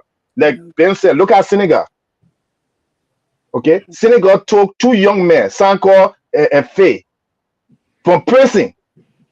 And the people have set up the government in 1 week time. They have all the policy. Okay, they are now re-examining the contracts, the French contract. They're thinking already set up a committee to create their own currency in 3 weeks time. We still waiting for Joseph Boga to give. The government is already set up in 3 weeks. In 1 week, the first day he was inaugurated, he named a prime minister and asked his prime minister Sanko to form a government. Within 2 to 3 days, the government is set up, complete government. The people already had a first cabinet meeting. Wow. In week. Yes, because they know what they want. They know what they want. Meanwhile, President Boga has condemned the strike by Iran. So, So the problem is, let me let people. So the problem, the problem here isn't the leaders. The problem is us. The problem is us. We our generation, the younger generation, our future, and the people who are capable. What we're doing, we're sitting down. The same caliber here who criticizing the boycott now, but the same caliber were behind the boycott during the campaign, saying that boycott has the experience. You were not talking about Alex Jones. So you know in other words, you reap what you sow. I'm not putting you on what it did. They were behind we are. Tomalin, my man, Keff Hassan was behind, the Costa. We are young people. Why the young people, the younger generation can work in Senegal, they can't work in Liberia. You got George Lofa on one side. His job is to support Boyka. You got Jake Duke on the other side. His job is coming. Why can't you say, look among your own peers? Yeah. Those people, Ellie King, let me just finish this point. Ellie King, she brought her peers. They failed miserably, including Boyka. Okay, we are King, he brought his peers. They failed miserably. If we were going to deliver, do you think the Liberian people were not going to overwhelmingly support him? He failed in his policies. He failed in the people. I was praying for him to succeed, but he was not able to deliver economically. He was not able to deliver in managing the affairs of the country. So this is time where my advice for President Weah, you've done an horrible thing by stepping down in a peaceful transition. Look for young people in your party. I'm not talking about Jefferson Koji. Look for qualified, capable. You want a list? I can send you a list of 100. Let them take over the party and move your party forward. The same thing to Alex Cummings. Retire Alex Cummings. ANC can find a young person that can appeal to the younger generation, that is intelligent, that is intellectual, that is able to proffer solution. You can't keep bringing the same people back and expect a different result.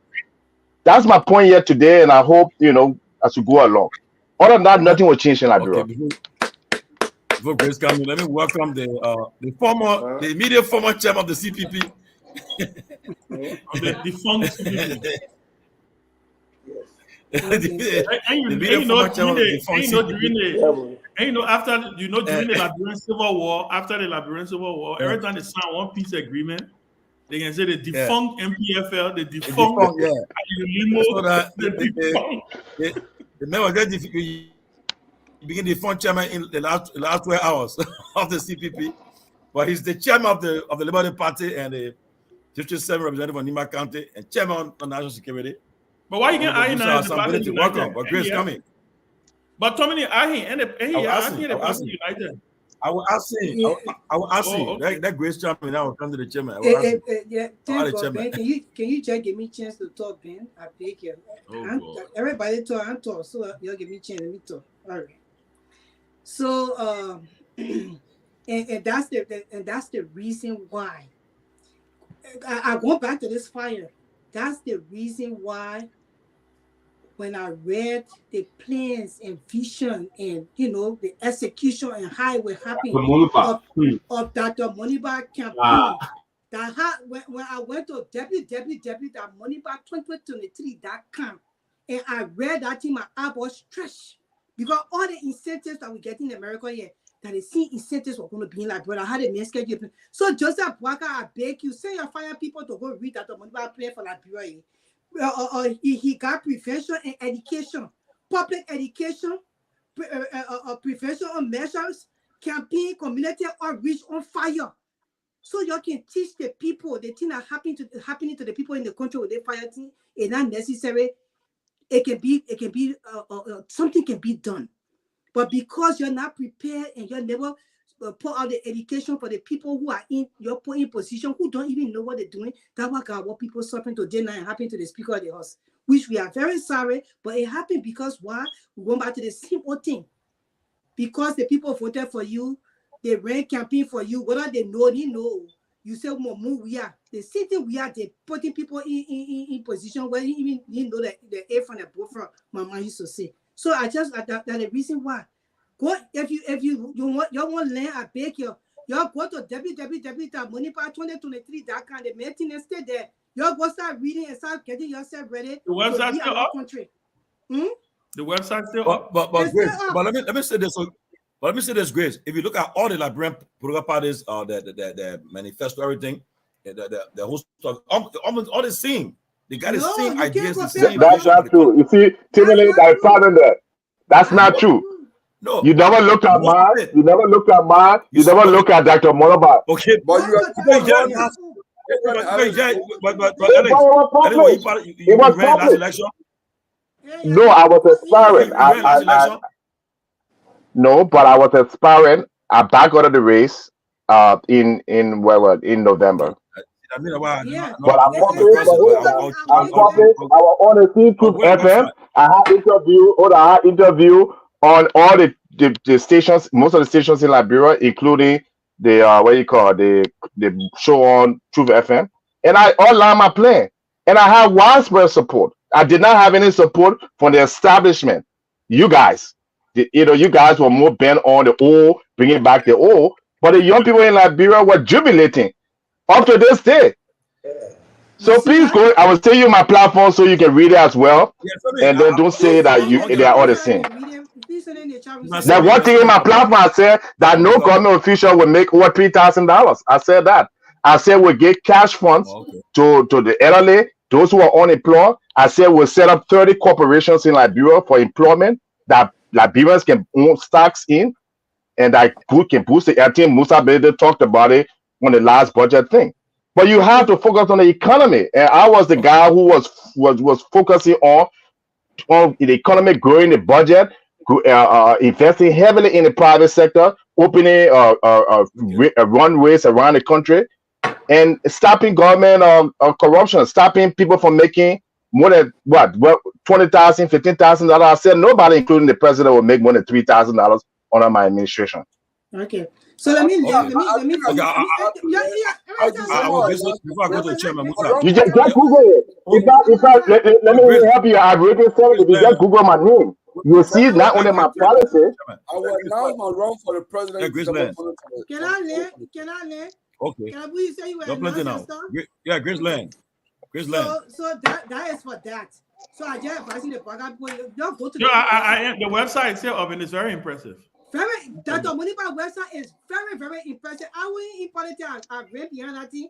I would like to tell that man, I said, Lord, and I bring could just see, but you know, most of all we don't read. Website doesn't cut it, Grace. But my brother, Your please, track record cut it. I beg you that he got a track record. He has to. Let him protect. Let him finish. Yeah, I want for the great chairman tomorrow. We're going to next month. So when it comes to Cummings, right? I just felt that the people they underserved Mr. Cummings. And most of the reason why were the followers that were behind him. Although Mr. Cummings said Baka never asked him to be vice president, he never told Baka say he was going to be president. But they're fighting on social media where they supporters them. Oh, Mr. Cummings will never be vice president. They brought out that whole thing. So when it came to that the Cummings people the one that destroyed that whole saying that Mr. Cummings was going to be VP to Baka. That whole stuff, it was an argument. None of the political leaders they ever said it, but their supporters, then the UP people and the Cummings people, they ran with that thing. Cummings can never be on a Baka. Baka can never be on a Cummings. And that's the whole thing that messed up a lot of stuff with those people. And then the whole problem with the CPP, what Baka, he just a born user. That Papa just use people from place to place. He don't take it by time. He don't take it by time. He get a group of people. He brought him up. He used it for certain point. He point down. Then he bring other group of people. He used them. Cummings were in the trial. He damaged Cummings when it came to the CPP. And I was very upset for that for Mr. Cummings. I will tell you. I don't think he was treated fairly. I'm just a fair person, so I will say it. So the Papa Umpa had using skills. That one of the things he get a degree in using. He know how to use people, and he did that well. And what else? My teeth and I know. Well, you can't even remember why I did it. Yeah, because when I've been talking to people, yeah, jumping in my jaw, you know, when you got the urge to speak, then they just start talking, then it just take away from you. But that's why I wanted to say, you know, it's not a shame thing for you to go and learn from somebody. It's obvious now that this government was never prepared. I don't know how fair they came to Senegal order for setting everything in line for them. I want when people keep way ahead of time. They still 14 years in, they may even made 100 days here, this and that. And the government has not even really been settled because he hired people, he fired them. He appoint people, they don't even go for confirmation. So everything just had to scatter. And that's the reason why we do not need people like this in leadership. Because right now the Papa is an old man, and the people behind him, maybe they don't even know how to carry on his vision. Only a man with his vision and his plan will be able to execute that vision and that plan. And for him to execute that vision and that plan, he has to be alert and in that age range. What we were just saying here. And anything after 70 is retirement time. Go play with your grandchildren there, sing Rima around road, say your pocket full of roses, you know, dance with them. That's the time for you to do that. That's just exactly what I want to say. Okay, Chairman Ability, you know, it's good you came to join us tonight. But a lot of things I would just push on you first. Okay, first of all, let me say thank you. The speaker recognized what you did last night. Your company with the fire truck that played a major role in helping to calm that fire down. Thank you so much. And I didn't know you had a fire truck, man. I heard it last night. This morning I was shocked, but that's good though. I want to say thank you again. Another thing is that small, man. Almost 100 days, right? The budget has not been passed yet. You guys still got a budget. It has not been passed. And then I heard today there was issue about some drug issue in the country again. Are you on national security? Maybe you will touch on it. Some issue about drug issue that entered the country again, and so forth. And then lastly, today you successfully ended. I mean, at the first party I see that they have done it though. When election over, everybody go their separate way. But today you guys officially ended your campaign. You came a part today and said, well, we play our part, all of them can go their separate ways. Yeah, can you weigh in all this stuff that's happening, and then what you do with the fire issue? What's your take on everything that will happen? Good evening to everybody. You know, let me just before I even answer some of the questions, many you have to repeat some of them. But let me just to piggyback on Jack, what Jackie was saying. Just imagine if Mr. Cummings had accepted to be Joseph Boakai vice president. Just imagine with all the ideas and everything in that man and sitting down and not capable of doing anything with the kind of chaos that's going on here. You would have felt that he made a dumb decision. He's, the vice president uh, has no authority over the president. In fact, when you attempt to assert yourself, it is seen as though you're trying to overshadow the president. So I think Mr. Cummings, uh, it was a good decision that he wanted to be president and not vice president because he knows that the buck stops with the president. I do agree with you that some of us that were supporting Mr. Cummings did not help the situation. Our overzealousness, sometimes overreacting. And, there were some people playing that game between Mr. Cummings and Mr. Barker. And the Cummings team and the Barker team were always fast to catch that bait. When there's a news of Mr. Cummings and Mr. Barker meeting, or if they meet, those who did not want it to happen will go on Facebook and say, Cummings going to beg Barker to be his vice president. Then Cummings people get aggravated and say, oh no, you see, we told the man not to go for that meeting. You see, go now, you see, Barker. And then it was planned. Everything in the CPP was planned. It was planned to destroy that organization. That's why I said today that they will destroy it. They are in power now. Let's see what they will do with it. The Liberian people looking up to them, but they destroy it. But hopefully they will deliver. I hope they will deliver. But we're not giving them an easy path. Some of them, they've helped us, because sometimes they say some of us were not talking, because we are president and we have relationship, we are thank God, we are not parliamentarian. And we were not parliamentarian like for myself today. Not only I'm going to be critical, but I do have the authority to call them to order, every one of them. If they so it is what it is. But today was a good day. For the first time in as much as far as I can remember, people have started something and landed that craft. Peacefully. We shook hands, we ate together today, and we committed to opposition unity. It's a tall order. Opposition unity is a tall order, but I consider this to be a good beginning. This is a civilized way of getting relationship on and off. I also said today that I wanted to make it very clear that the Liberty Party remains an opposition party. It has absolutely nothing to do with the ruling party. Nothing, absolutely. Absolutely nothing. I want to make it very clear. I always get your answer. Yeah, absolutely nothing okay. to do with the ruling party. We have no plan. I'm chairman of this party. When it's time for election, I'll be elected chairman again. If I want to go to third time, I'll be elected chairman again. Oh, but what are you doing? What I'm Then, if you try it, I will send you to the page. So don't try me. So, Musa, but Mr. Moderator, let me come in on this. Musa, well, let me answer the drug issue. Musa, this is serious. This is serious. It's a breaking news.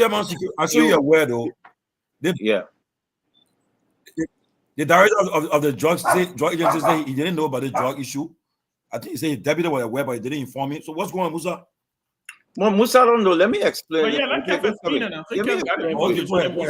Musa, I send the pictures to you. These drugs came in the country today, right? The AB Kroma, who is the DA boss, say he doesn't know anything about it. He's in a tug of war with his deputy Fadiga. That Fadiga is supposed to be in charge.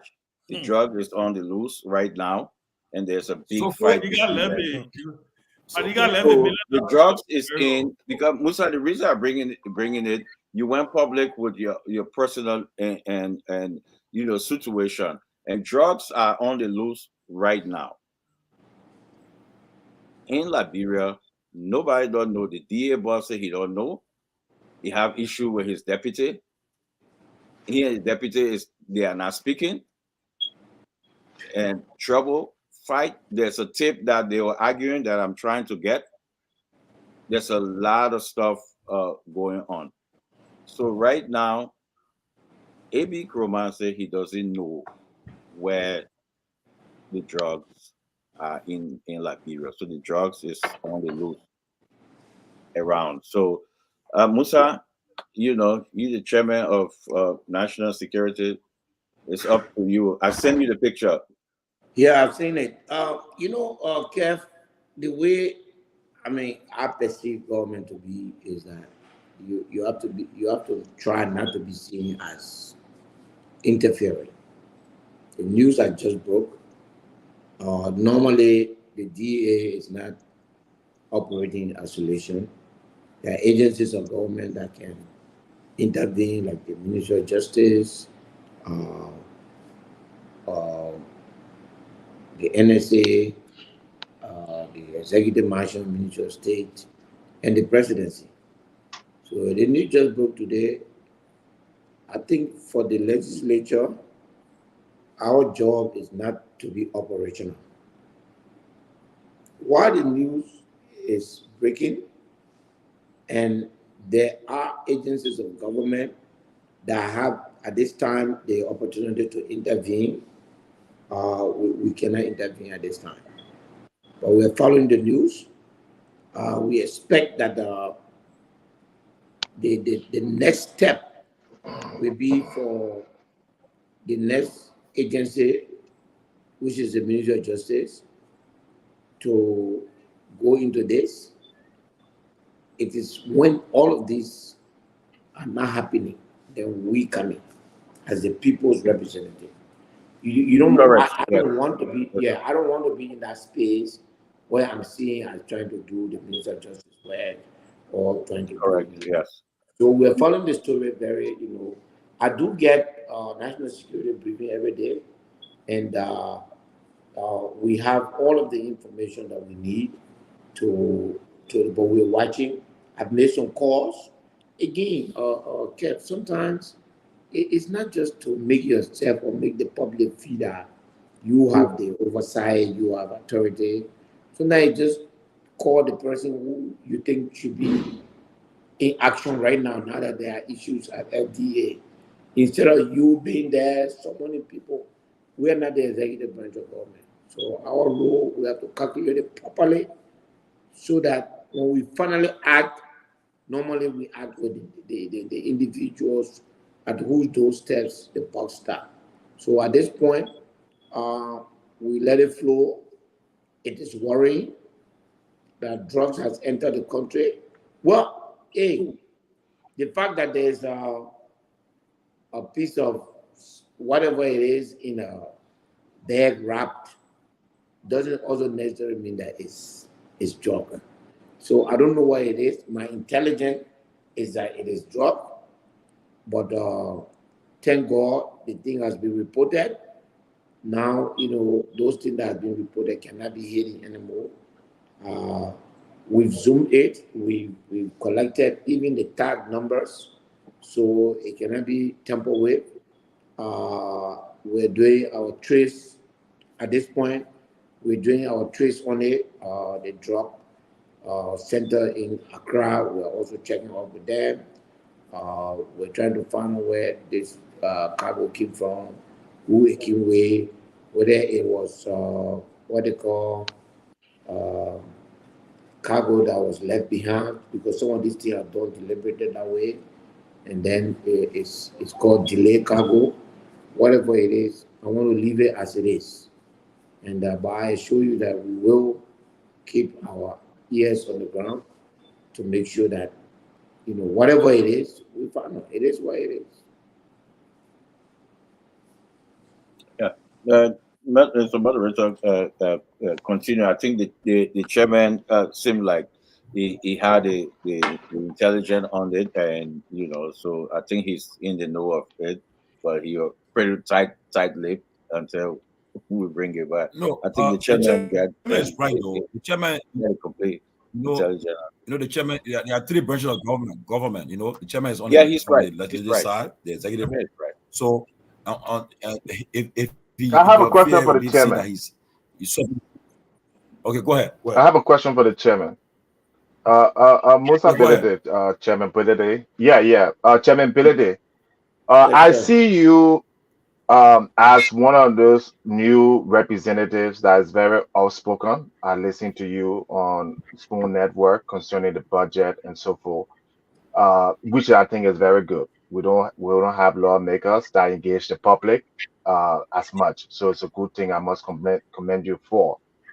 Um, but my question to you, and thanks for the opportunity to be here, is that what is your agenda other than holding the government accountable in terms of the economics of the country, in terms of how the country is going to be managed to improve the young people's lives? You've done very well, but a lot of Liberians are suffering, especially the young people. They don't have any source of income.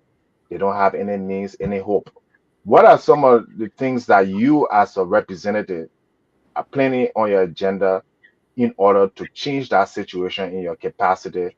And do you have a website for which people can go and follow you, those who don't have the opportunity, and maybe even engage you, ask questions?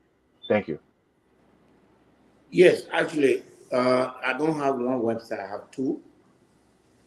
I have the Ability Movement, which is my political organization, and I have Ability Development Foundation. I think there's a third one coming up, which is Representative Musa Hassan Ability Right, too. that's what I was asking. Yeah. Yeah. So at the end of the day, we have all those, and they're working. Um, Besides that, you can clearly see my agenda. Number one of the worst injustice that we have committed as a country is against the diaspora community.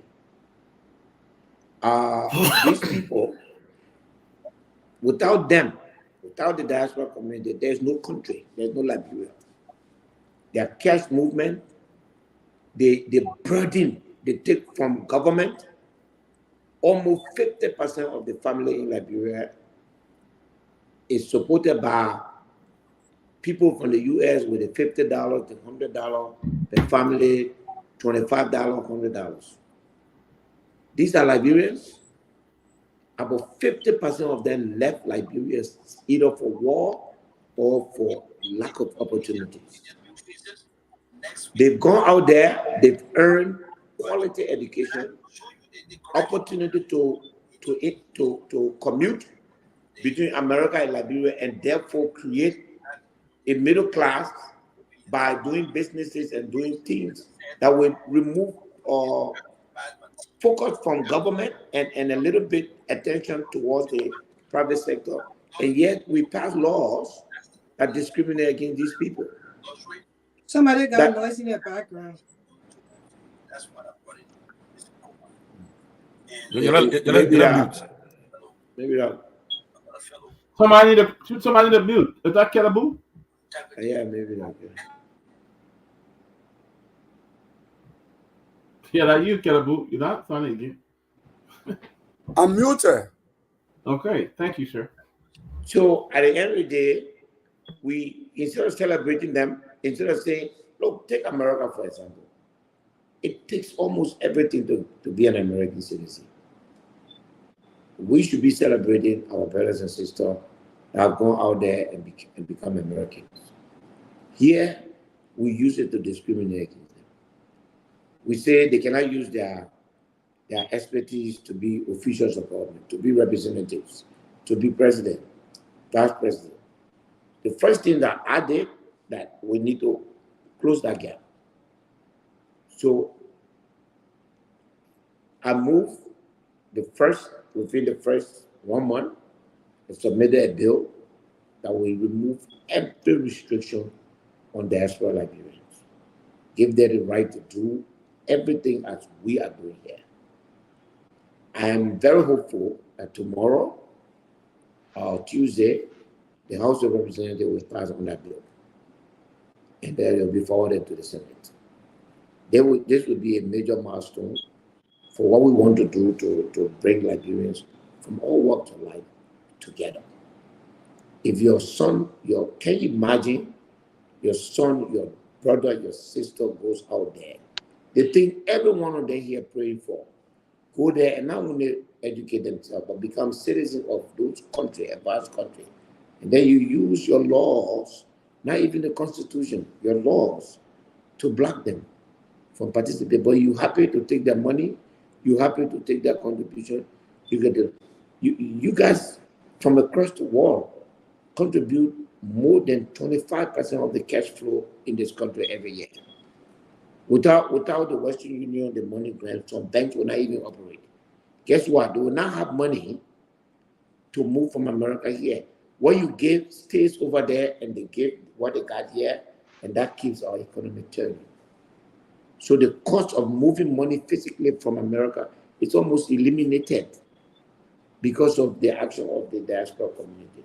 So I'm hoping that this act will change that, give them more access, make all the same, and let's make our election. The second thing that I've done is to call on my colleagues to enforce the 25% Liberian Business Association or law. The House of Representatives immediately passed on that and sent it to the Budget Committee. This will allow this year 25% of every procurement by the government of Liberia must go to Liberia. We will monitor that. We work with the Liberian Business Association to make sure that that goes to Liberia. So we're on that. We've also moved to another step. As I speak to you, I'm just coming from a meeting. We have, met with some partners that we're going to start a cassava manufacturing plant in Nimba County, in my district, $1 million. Hopefully by July, that plant should be in place to manufacture cassava. Cassava is one of the easiest plants to grow because it is a tough plant. It can grow in almost any climatic condition. So we have people now that have, we sought from China that will come to our country and help us to plant mechanized farming to produce hundreds of thousands of dollars worth of cassava, package it, and then ship it out of the country. It will give us a job. We're not going to run a plantation style. The land that we are getting, I'm going to have a community a kind of farming. I'm not going to go and say, I'll give me your land, let me buy it. So when we find the land, which we have found already, we're going to tell the community, this land, we're going to do partnership. You're going to get a percentage or whatever that we make here. And then from that percentage, we'll build schools, we'll build clinics, and we'll empower the community through financial empowerment, through scholarship to their children that will go abroad and learn. So there are things that we're doing that will define what our agenda is. One of the things is that you don't just sit now in the House of Representatives and think that change is going to come right there by talking. No, we're also doing it physically. We're enabling our people in our district to move freely. We've cleared the whole district. By the end of this May, there will be no part of our district where vehicle cannot move. So that will give the opportunity to farmers to bring their goods and services to the market. That will give our people to move from one place to another with ease. And that will also reduce the cost of transportation, which put more money in their pocket so that they can be able to do other things. We're working closely with our legislative budget bureau to make sure the two hospitals, because I'm one of the districts where I have two cities. So two hospitals, we're going to have reasonable funding in the budget for them. And also I'm using my, whatever money I'm told we got $45,000. So I need to buy 2 ambulances for the 2 cities. And the 2 ambulances, I just got an invoice. It costs about $160,000, $130,000. So we're going to buy the 2 ambulances and make sure that our people get access. Pregnant women, we have immediate access to good medical care. We have immediate sick people. We have immediate access to ambulance services to the hospital. So we're not just stopping at, the level of Monrovia in our district. We're working every day, and I'm happy, my brother, that I live in my district. I only come in Monrovia to attend plenary session Thursday evening. No way, unless there's something extremely important. Since January 2024, I have not been in Monrovia on the weekend. I'm in my district every weekend. I come back sometime Monday. I come back sometime Sunday. So I'm happy. I'm really happy. I'm doing that. People love it, so they don't have to wait for 3-4 months to see me. And I love being with them. The stress in Monrovia is too much. I enjoy being with people. So your room was not there in one day, but little by little, we're trying to redefine representation. Representation, we're trying to redefine it. We're trying to make sure that there's connection between the governed and the governors. So, If I can just follow up, Chairman, I will retire. But thank you for the explanations and the answers. They're quite exciting. I will support you on those 2 policies. The one of getting Liberians in the diaspora, not just in the U.S., but Wow. anywhere in the world. So That you is have my good. That full is good. support on that. Okay. Wow. And I disagree with you on a lot of things. So, but I will support you on that. I think it's a good initiative. I will support you also on the fact of your co-op you setting up. But I will stress that the idea that individuals in the House of Representatives are giving personal donation or charity, I'm totally against that. That has led to a lot of corruption in our society where people go to build hospitals, to build schools, and they say I'm doing it to get elected. I will hope that this will be structured, right, as a separate, independent co-op where it will not be Musa Belede, the one who's controlling it and managing it, bring in, Liberians. What are you referring to? You mean a The farm? Kasawa, the Kasawa, the No, no, Kasawa no, plan. no. It's a private business, my brother. It's not a Okay. government. It's not. It's a private business. Okay. I'm So going then my into question would farming. be, why Farming. don't you use your office as a representative to allocate funds in the budget to establish agriculture projects such as those, not just for your district, but for all of Liberia? That's where you're a representative. We don't want you to do your private thing. We want you to Look, use your office to pass legislation that would encourage development have and you read the agriculture budget? projects. Have you read the budget? I perused it. It's a trash. Okay. There's nothing anybody can do with it. It's a complete disaster. Oh, It's unusable. So I'm sorry. I would love to do what you're saying, but it's a trash. The budget, I don't even know how to describe it, but it has no ambition. It has no vision. It creates a vicious cycle of everything. All right. you call our budget Uh, trash. Wow. and therefore, my brother, if you say that you're gonna change the country, if you say CDC cut people pay, and you told them that you're gonna be in power and you're gonna change that, if you say that you are going to rescue the economy, thereby inducing, the economy, and if you present a budget that does none of these, how does the budget does not represent the arrest? There's absolutely nothing in the budget that support the arrest agenda. Nothing. So let me explain to you. When you put health and agriculture, all of us, you will choose health. In my district, where in early leave time, the hospital was giving 250,000. The CDC government allotted 50,000 to the hospital, and the United Party came and did the same thing. You understand what I'm saying? I'm following you. So my point to you, there's no ambition in the budget.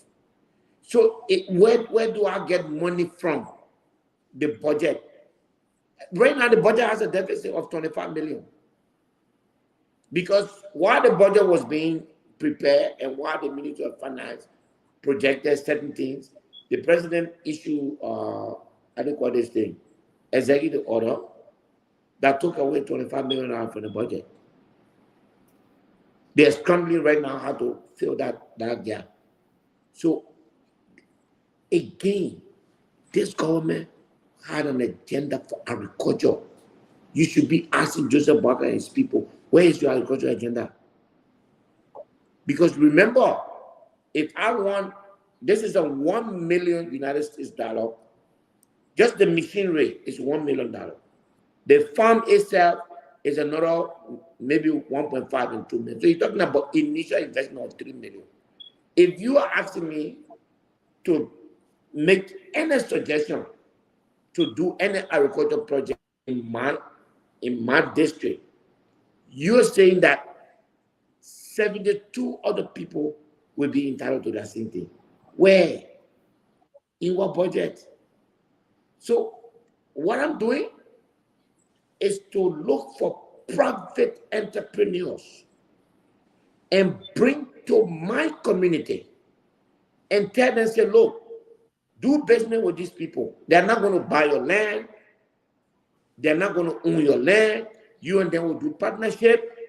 You get a percentage of what they get here and you use it outside of government. Okay? So therefore, that's all I can do for my people today. If you ask me that I'm doing donation, I think you have a misunderstanding of what you got donation. If I'm entitled to $45,000 and I decided to add another maybe $80,000 to it to buy two ambulances for my people, how does that hurt them? I'm not campaigning.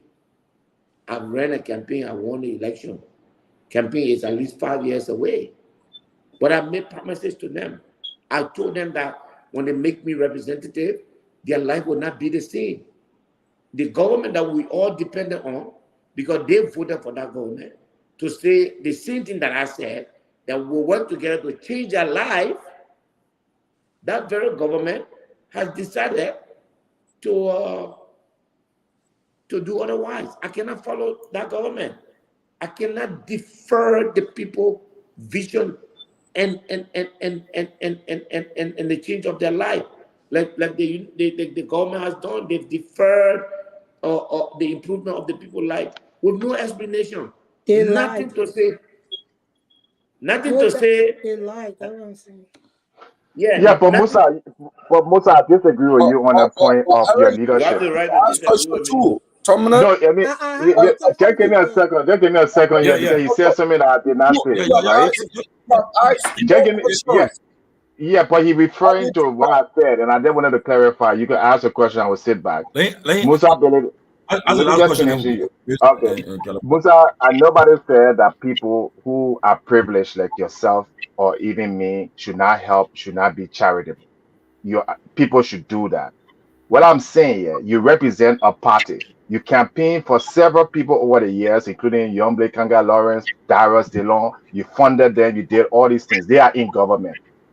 I'm saying that part of your responsibility is to make sure that the budget or the government works for the people. We cannot keep going in this thing where somebody like Toma Fala or Musa Bilede keep taking money out of his pocket. You have a government, so wherever way you figure that out, with the Joseph Boga is not just the government. The speaker, he's part of the government. Those are your colleagues. You all work together to put a bill for agriculture. That's what I meant. And thank you so much for Kennedy answering my question. And I will give it to my colleagues. All right. So, ability. Okay. Yes. Grace, you want Grace? So who won? Me or Grace? Yeah. Yeah. I told you Grace, before. Grace, go. Very much much impressed with your agenda, especially when it comes to the dual citizenship. And I told you that I support you wholeheartedly when it comes to that. I will probably be a millionaire soon. I will ready to donate some money to you for that cause because it's a Thank very you. honorable thing that you are doing. Did you And say you're about to be a millionaire? soon, yeah. Oh, Of okay. course. Just want to make sure that. And Of it's a very course. honorable thing, and that's the reason why I put At least honorable we'll to be your name. friends of the millionaire. And that's the reason why I don't call none of your colleagues honorable. I don't want to call them that. I refuse to call them that. But I personally will put honorable to your name just because of that agenda in your agenda for the people or your people for your country and also the people of Liberia, the diaspora Liberians. But one thing you struck, and it's not really a question, but I just wanted to say something on that, especially when you spoke about you had a heart to speak about the kind of money that we sent to Africa, especially we Liberians, we sent to Liberia and how it has helped the economy and everything. And there's a law being passed recently that a tax law that non illegal immigrants now will have even double taxes on sending money to any parts of the world. And then they're going to add taxes to our money who are legal immigrants or legal, Americans that are sending money to Africa. Or I think a percentage of taxes will be added to that. So, the things that we do for the country that the people really don't realize. And for you to be in Liberia, because most people live in Liberia, they don't give a hint about this. They are lawmakers, they are in it. People like Darius Dillon, the people did everything for that man when he got ready. Liberians were nothing to him, especially the diaspora Liberians.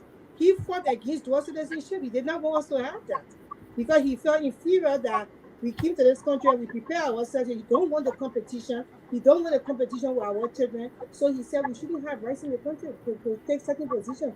But for you to stand up for us, I applaud you, and I really like what you are doing. I will pray for your agenda to come true, especially when it comes to the diaspora, the dual citizenship. And I will not forget you when I announce within a few weeks from now to donate to your Ben. Look at Ben. Well, capability you have fought. I mean, I follow your work. In fact, No, but Peabody is my time, though. I've driven to Sector Pier and I follow your work and I see what you've done in that area. And I think that's the only way our people can get the help they need if you go outside the box. Now look at a government who is having $25 million out of the budget is over. They have a shortage. How they going to get that money? So I think that's the best thing you are doing, and you are showing it, but also including the diaspora Liberian as well, and giving them opportunity to come home and really bring some development to the country. And I'm glad that you're one of many who can see that the contribution that Liberians outside of the country are making. I think that speaks volume.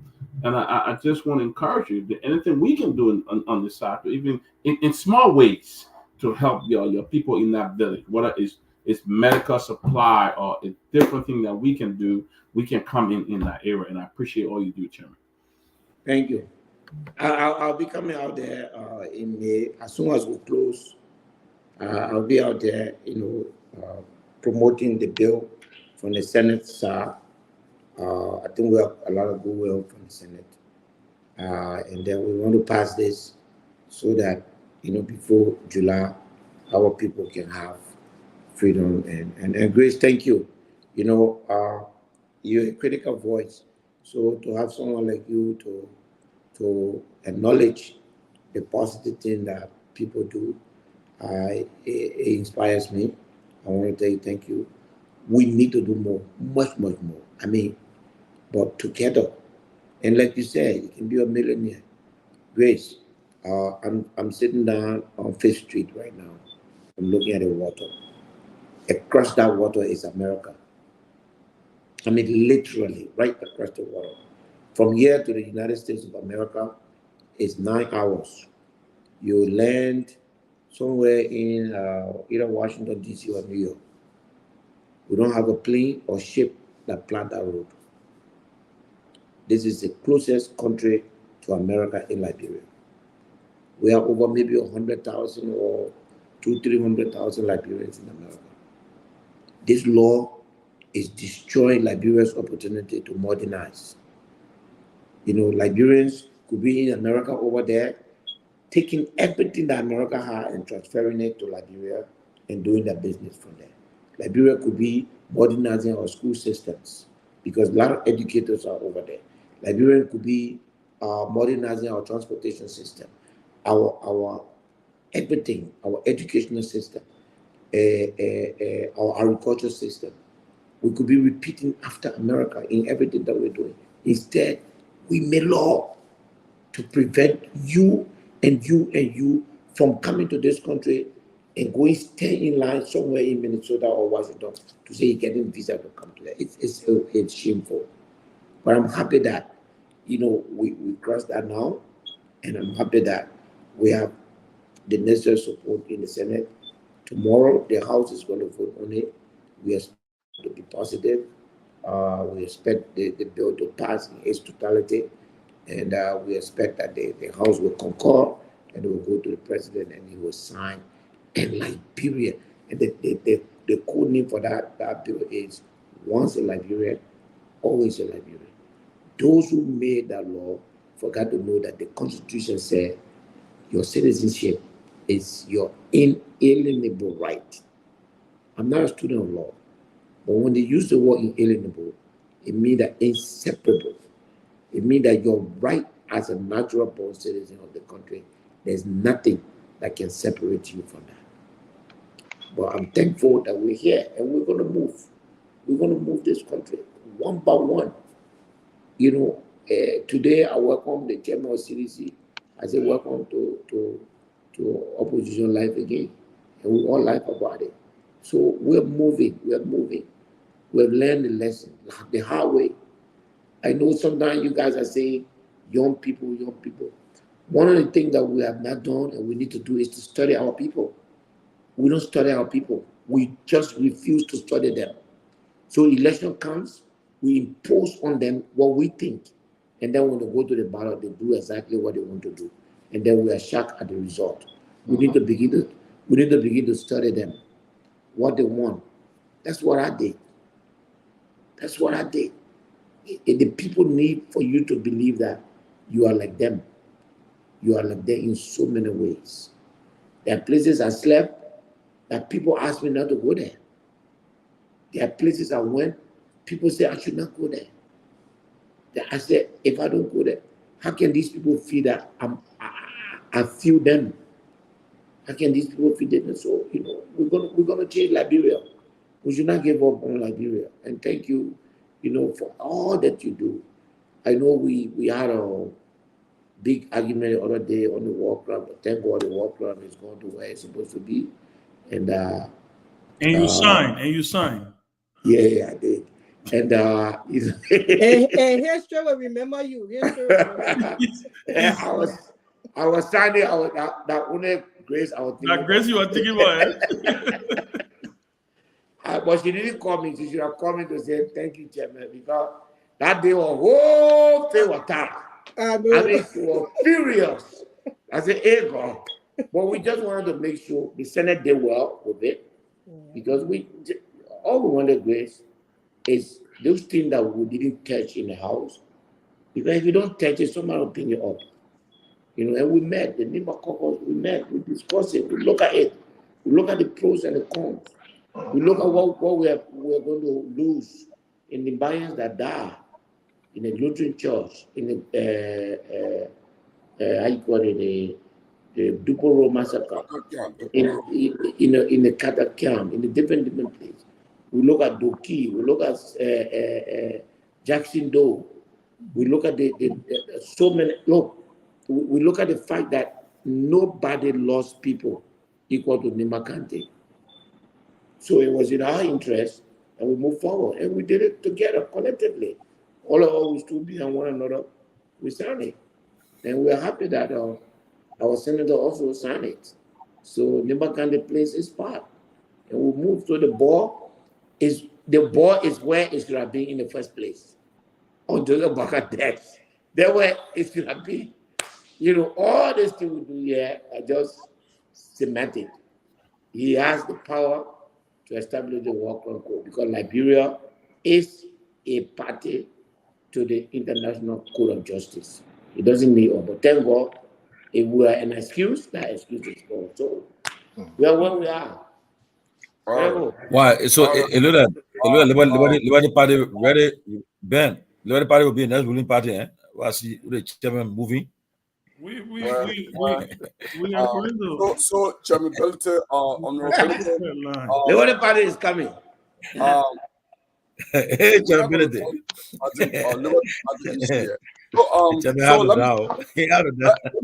Let me start this way. Let me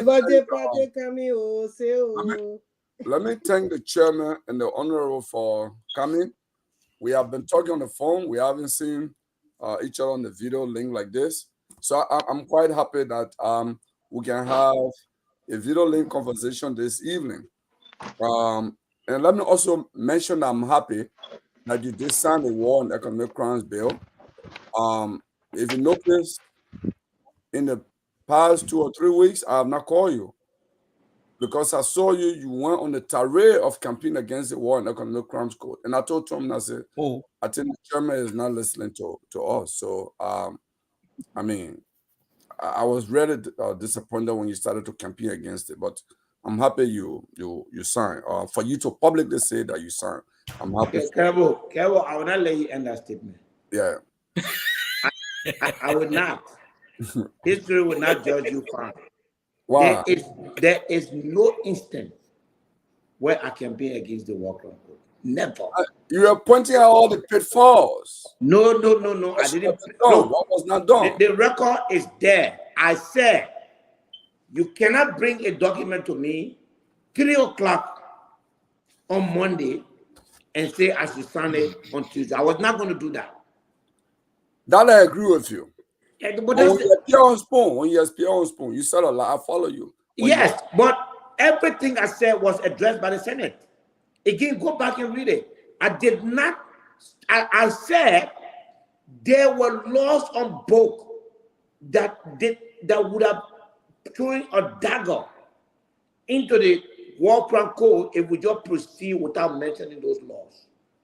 And then we did not set a boundary as to where we are going to start investigating the crime against humanity. The Senate did that. They specifically said from 1979. So they were very clear. So, look. But that's what the TRC did. TRC from 1979. No. The TRC is, again, without this resolution, the TRC report would not have been effective because the Supreme Court struck down parts of the TRC report. And this is what I said. So what the Senate did was to remedy all of the legal concern. And the Senate didn't act like that. Some are in the back, work with them to make sure that it comes with our concerns being taken care of. I never campaigned against. Grace and I spent 15 minutes arguing on this war crime code.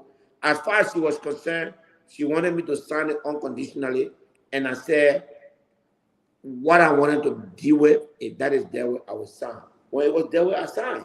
So if you say that I campaigned against it, I did not. So never. I think it's a choice of words. So I saw you do all that, and that was my choice of words. So let's pass that. Let's pass that one. The good is it ended well. So on the question of, I listened to you, Kine. You are doing very good for your district, but I have a few suggestions for you and maybe a few comments on the ambulance issue. You know, we're just debating this issue before you came in. You know, most time politicians during election or even after election will go to community and community say, hey, we need school, we need clinic. And it's easier for them to build this clinic, to put this structure down for them. Without taking into consideration, do you have someone trained from this community who is a nurse or who is a teacher who can come and manage this? Or is this where government Ministry of Health or Ministry of Education is prepared to put a structure to look in all that and go maybe back to Education, Ministry of Health, and say, so village need a clinic or a school. Do you have plan for this place? We don't do that. Sometimes we just pull a structure. As a result, they don't really serve the community well. So on the question of the ambulance, I would suggest, and I believe I'm not suggesting, assuming that you haven't done that, I hope that you focus first on capacity, that there should be capacity within the two health centers to manage and know how to take care of patient on the ambulance. Because even here in the US, the way you take a sick person and put on ambulance, you are trained to do that. If you don't know how to do it, you could actually kill the person while trying to care for the person. So we need that kind of capacity building before you spend all that tens of thousands of dollars, from your high-end money and put it there with the hope that you're saving lives. But those who working on the ambulance will actually be killing lives, So that would be one advice to you. And I believe you are taking that. The other one is a cassava thing. The idea of cassava is a very good idea. But your idea and motivation is to put money in a pocket, in family, in the different homes. So having a communion fund is good. But I think we should have like outstation approach, like how Firestone, all of rubber buyers go and buy rubber from small farmers. I think if we have that approach, maybe you have the factory if they're in Seglepier at a central point, but then all the 38 towns in your district do like extension awareness on this, that look, in the next 4 months or 5 months, we're gonna have a cassava plant here. We want people to go into cassava farming so that, and we'll buy your cassava, you will not sell it to nobody. So if there are maybe 50 farmers in one village and you are buying from them, that's income for 50 families in our village. In that way, you're putting more money in family coffers. That would be one approach. And our other approach could be maybe a central location where you planting a cassava also, right? Those are mutual. You can do both. You can do both together. They are not antithetical to each other, and the mutual benefit will be greater because we are individualistic society. What comes to us, we have much more control over it as opposed to what is for the group. So I will push on that. But on the question of raising money, I know we in the diaspora send a lot of money. In fact, not even for any other thing, this year alone, since January, the money I have sent to Liberia on death issue, as I've never had to tell people how my sympathy throughout my life, except this year. In less than half of the year, I've said how my sympathy probably more than 12 times. I've never done that, in 1 year in my life.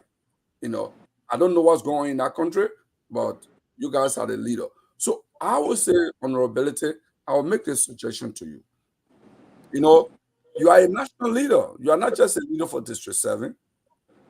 So ArcelorMittal, all of the mineral development agreements and the ones to come, I think you guys should learn from other countries like Botswana, Burkina Faso, other countries, to have a new approach to protecting our natural resources. The old approach, the World Bank IMF approach, is a colonial approach that we'll just get royalty, 4%, or this one, or royalty will be paid at the port of exit when they take the product to take out of the country. And sometimes we don't even have the mechanism to determine the quantity and the value. Like ArcelorMittal, it's a captive man. They're selling to themselves because they are steel company. Okay? So they lower their price and make more money and the country is losing. So we have the natural resources. What other countries have done, progressive countries have done, is to say, hey, we have the natural resources, you have the equipment and the finance, you bring it, we are getting maybe 40% of this. We're not going for 4%. we're getting 40%, you're getting 60%. Or we getting 48%, you getting 52%. And if you push that to ArcelorMittal today, ArcelorMittal, the reserve in Nema and not getting someone do one, ArcelorMittal cannot possibly run from there. Even if they threaten that it will shut down, they cannot, because they know how much is there. Okay, so for me, those are causes I think I will propose that you don't rely on that, because it's hurting the country. And if you take such a fight, I know your fighting spirit, it is going to take the country by storm. Let's fight for that. What's happening in Kinjal?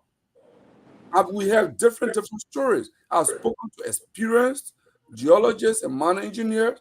Kinjal, the guys they have so far taken almost $1 billion worth of gold from Liberia, and what they pay to the country is nothing.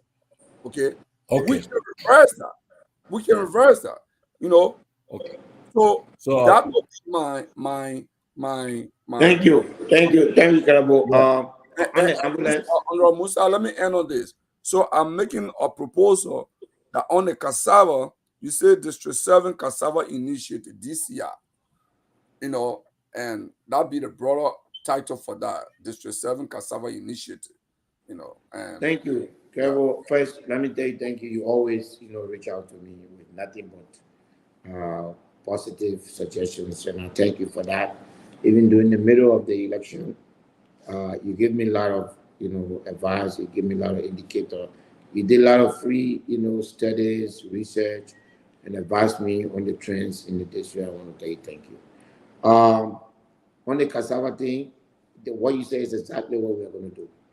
Just that the first set, which according to them, it's about 1,500 hectares, which is around 3,000 and something acres. That would be like the seeding farm. But the idea is to support farmers to grow cassava across not just the country. The people, this company that we just started discussing with, they're looking for 10 million tons of cassava every year. 10 million. Okay? So at the district, Liberia cannot even provide. So, but what we're going to have is going to allow the people to bring the type of cassava they want to grow. So they will do nursery and distribute free seedings. You know how cassava seeding can be, right? You just cut the stuff. So they're going to do everything. So you just come, you get everything you need and go and plant your cassava. You plant it, there is money right away to buy it and process it. So that's we cannot, so the 5,000, 10,000 acres we're going to have, it's just going to be just the basis where we're going to have the factory, we're going to have but the rest of it, people are going to farm everywhere, just as they are farming rubber. There's going to be outgrow everywhere, and all we are going to do is to come and buy a cassava and give you your money, go. So that's it. On the ambulance, I just sent the picture of the ambulance and the invoice to the guys in the chat room. I will send it to you after. The ambulance is well equipped. It's not like the ambulances that you see here. Yeah. It's not like yeah. So now let's see the chairman at work, the representative at work. So the ambulance, it has all of the capacity. Musa, I price this. Yeah, 65,000 for one. So that invoice is for two. Okay, got you. Wow. Okay, got you. Yeah. But Chairman, I want to ask you a question. Chairman. Yes. You saw the fires that have been taking place. What are you doing to get like thing like a fire? Yeah. I come in, Chief. Let me just end the road with before I jump over it. So the ambulance is up to date. There's a need for training, okay, and we are going to get the appropriate training in order to do what we're going to. The last thing you mentioned, what was that? Just the mineral area. The MDA, yes. Look, Material Development Agreement. I have a good news for you for that. A very good news. The legislature, the House of Representatives has decided, the plenary has decided to review all concessions within the Republic of Liberia. And I have been chosen. I have been chosen to head that committee. I was appointed as chairman of that committee by the speaker last week. I promised everybody in this country. I promised everybody in this country that at the end of that review process, the concession in Liberia as they are will never be the same. What is going on here is disgraceful, is wicked, and it's not acceptable. Wow. Look, my brother, there are some concessions in this country that we give more money to than they pay to at the end of the year. Look at that. In duty free. No concession has ever worked for Liberia. From the day this country, nobody will lie to you. LAMCO was just a joint venture between Liberian government officials and these companies. Chairman, let me interrupt you. Let me interrupt you. Ask you quickly, Chairman. Why, if doing an investigation, you found out that some of your colleagues in the Senate or the House are involved in this dubious thing? What will you do? Well, okay. When you are being asked by plenary to report, you make a report and make a recommendation, and then they will take decision on it. If we find any lawmaker that are involved in dubious relationship, the law has to take its course. We will define dubious relationship. Are you saying, for instance, as one of the the chairman of NPP said today, are you saying if there's a lawmaker is maybe providing truck for one of these mining companies? Okay, because I know I can Gongo said today. So Yes, your colleagues are involved in concession where, I mean, first of all, are you guys allowed to rent trucks? I mean, to be renting trucks to concession as lawmakers? So at the end of the day, my brother, there's something called abuse of power. There's probably no law to stop that. So because if they are doing it, they are either because there's no law or people fronting for them. That's the other one I wanted to use. Or there's a corporate veil that shields them. So at the end of the day, the purpose, this is going to be a 6-month project.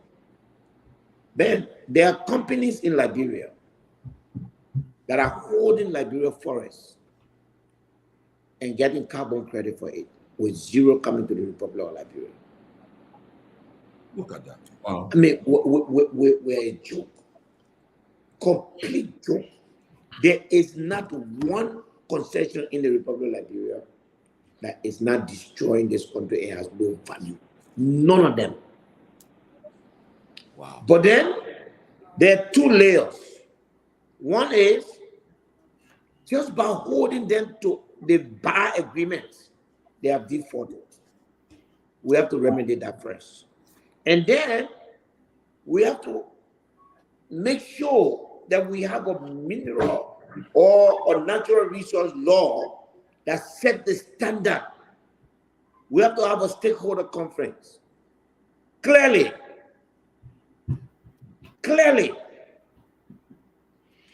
no agreement that has royalty is good for Liberia. We got our resources, you get your money, you come, you take the resources, you give our percentage, you carry your resources. Norway is extracting, in Norway, if you are doing mineral extraction, whether it's iron ore or you give the government of Norway over 55%, and you operate in a 45%, whether you like it or not. Look at it. Botswana, there were countries that on the island there, right by you there, in the Jamaica, I forgot the country name. There's a color. Guyana? Guyana, I think it's Guyana. Yeah, Guyana, the Jeff on oil. Yeah, but Chairman, they have changed the rules. Chairman, yes. Chairman, during the dual administration, there's something they call, I think you can bear me up. They call there was a policy they go issue. They call it surrender, something about surrender offshore money. Like any amount you made in the country, you have reached 25% in Liberian banks in Liberia. That is entirely something else, and also that system should be in place, because my brother, we don't have US dollar, we don't have European exactly. How do you call it? We don't have euro. We have the things that the US dollar want, and we have the thing that the euro want. So if you come and take that thing, you must surrender some of the euro to us. Yes. Surrender offshore. The thing is, let's say Meta Steel takes out $400 million worth of, let me give you an example. And it's close to the fact of iron ore out of Liberia every year. If you surrender 25% of the value of that to central bank, it means that the Central Bank of Liberia will set the rate of US maybe to say 100 to 1. All right? If you say 100 to 1 and you don't have your own money, you cannot hold that rate. But if Firestone or Meta Steel is selling $400 million worth of iron ore, and $100 million of that money stays in Liberia, and you exchange to them in Liberia that they pay your people, pay everybody, this is the rate. That means when the rice people, the petroleum people, when they come looking for US dollar to go buy goods and services, central bank got it. So therefore, they will buy it at the government rate and sell it. So at the end of the day, in my mind, there's nothing that we can do as a people that will not help us. That 25% surrender scheme. Look, the World Bank, the IMF, all these organizations. You'll bring it back. Let me tell you something. All these organizations, none of them help in the country. I'm sorry. But honorability, these if are we don't help ourselves. That shareholders, they take Americans' money. Yes. They invest in that, they go to poor country and give them. Yes. What they do. They will not help us. We have to help ourselves. But so that's why last week when I met from how they call him the president of Asala Meta, when he and President Boya came out of the meeting, they never put questions. They just talk, and like that you're taking questions for the people because they got mad and nobody asking questions. That thing that was just basic, man. Somebody that was just basic. That job we are trying here. Or not trying here. No bill will pass here. You don't even hear with that thing, man. They can kind of have coffee and bread in a mansion that are business, but nothing will pass by us if it doesn't interest the Latino people. Nothing. So they don't even hear with that thing. But I don't know. The president has the right to beat anybody he wants to beat. Yeah? Tomalin is now muted. That sound is just coming. Alex, I think Alex muted. I can't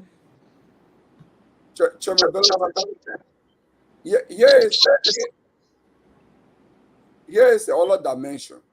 We talk about the mineral here, but we have an agrarian economy. We are agriculture people. Yeah. Looking at the current budget, I'm not going to use the expression you use. It's a trash or what. I have a lot of respect for.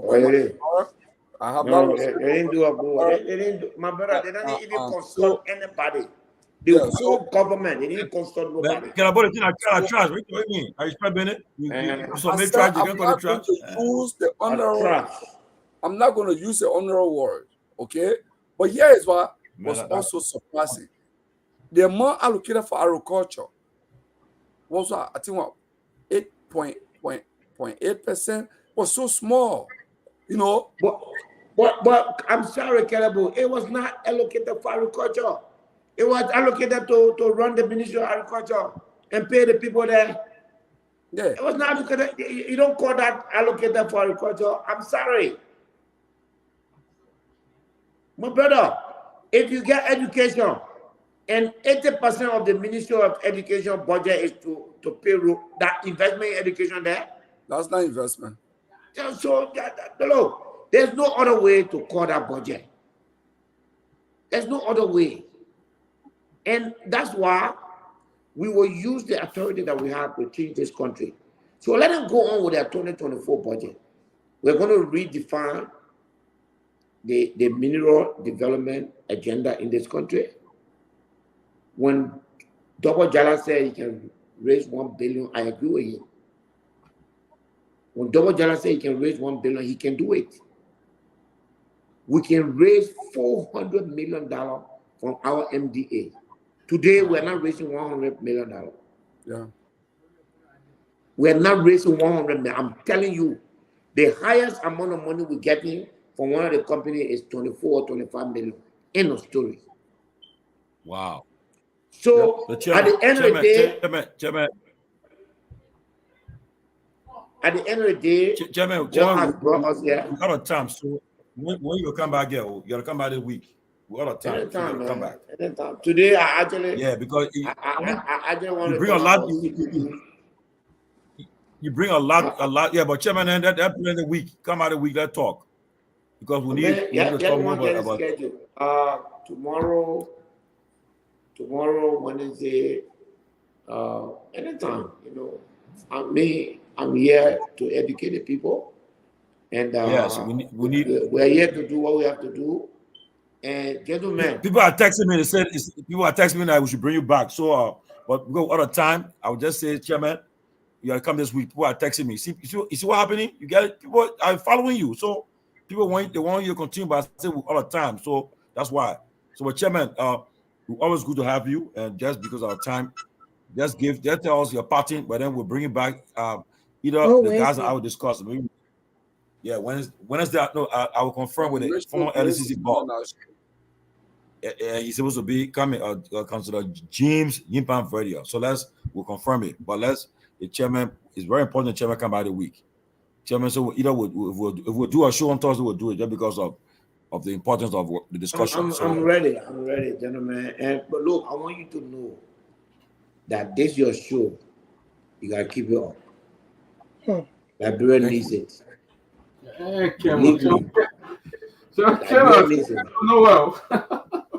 Liberia needs the show. We need opposition. I said today to the opposition community, we must keep the opposition, we must keep the government feet on fire. You're right. That's true. Me, yesterday, everybody used to say, you're not criticizing John. Well, okay. The people who used to tell me, say, I'm not criticizing government. Now I'm criticizing government. Look, I don't criticize because I didn't have any power to change anything. But those Mickey Mouses that used to be causing me are dead. They don't want to. Let them put them more on me because as a lawmaker, I will use my power on them. The chairman. I will put them in their place. Because if I'm speaking as a lawmaker and you Mickey Mouse, you in the executive, you put more inside, you'll be charged for legislative contempt. Because I'm doing my job. I'm expanding. So let them talk. I'm waiting for them. When I see that car, I want to see that the Nima flag and the Liberian flag on that car. Man, the flag will be on the G-Wagon. Don't worry. Oh, wow. I tell you.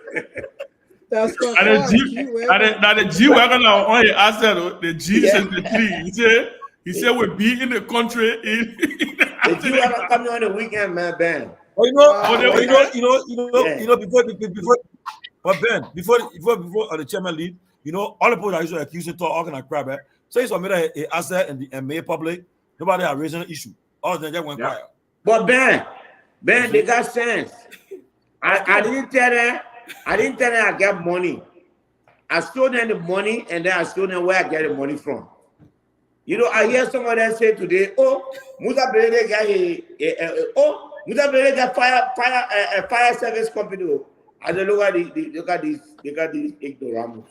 When you get almost 4-5 million gallons of fuel oil in a tank, the condition is that you must have a fire truck on it, sitting down.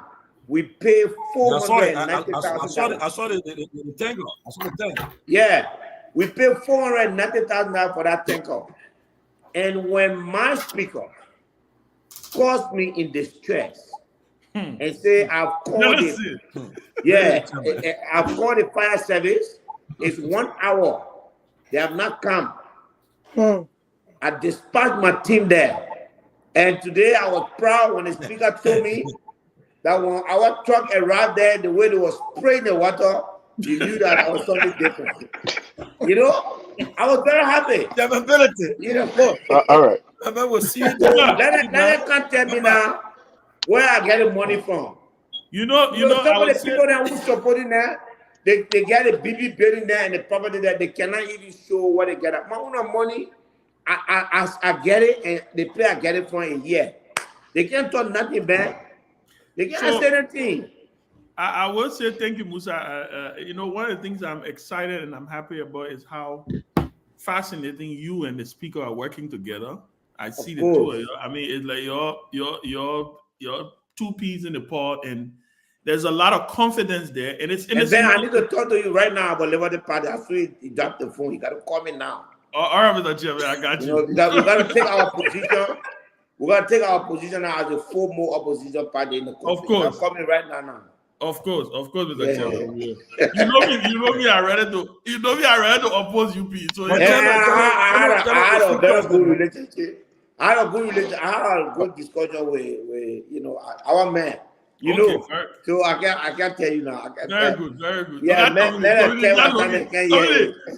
that chairman's talking that. They want that's so bullshit. Yeah. Okay, I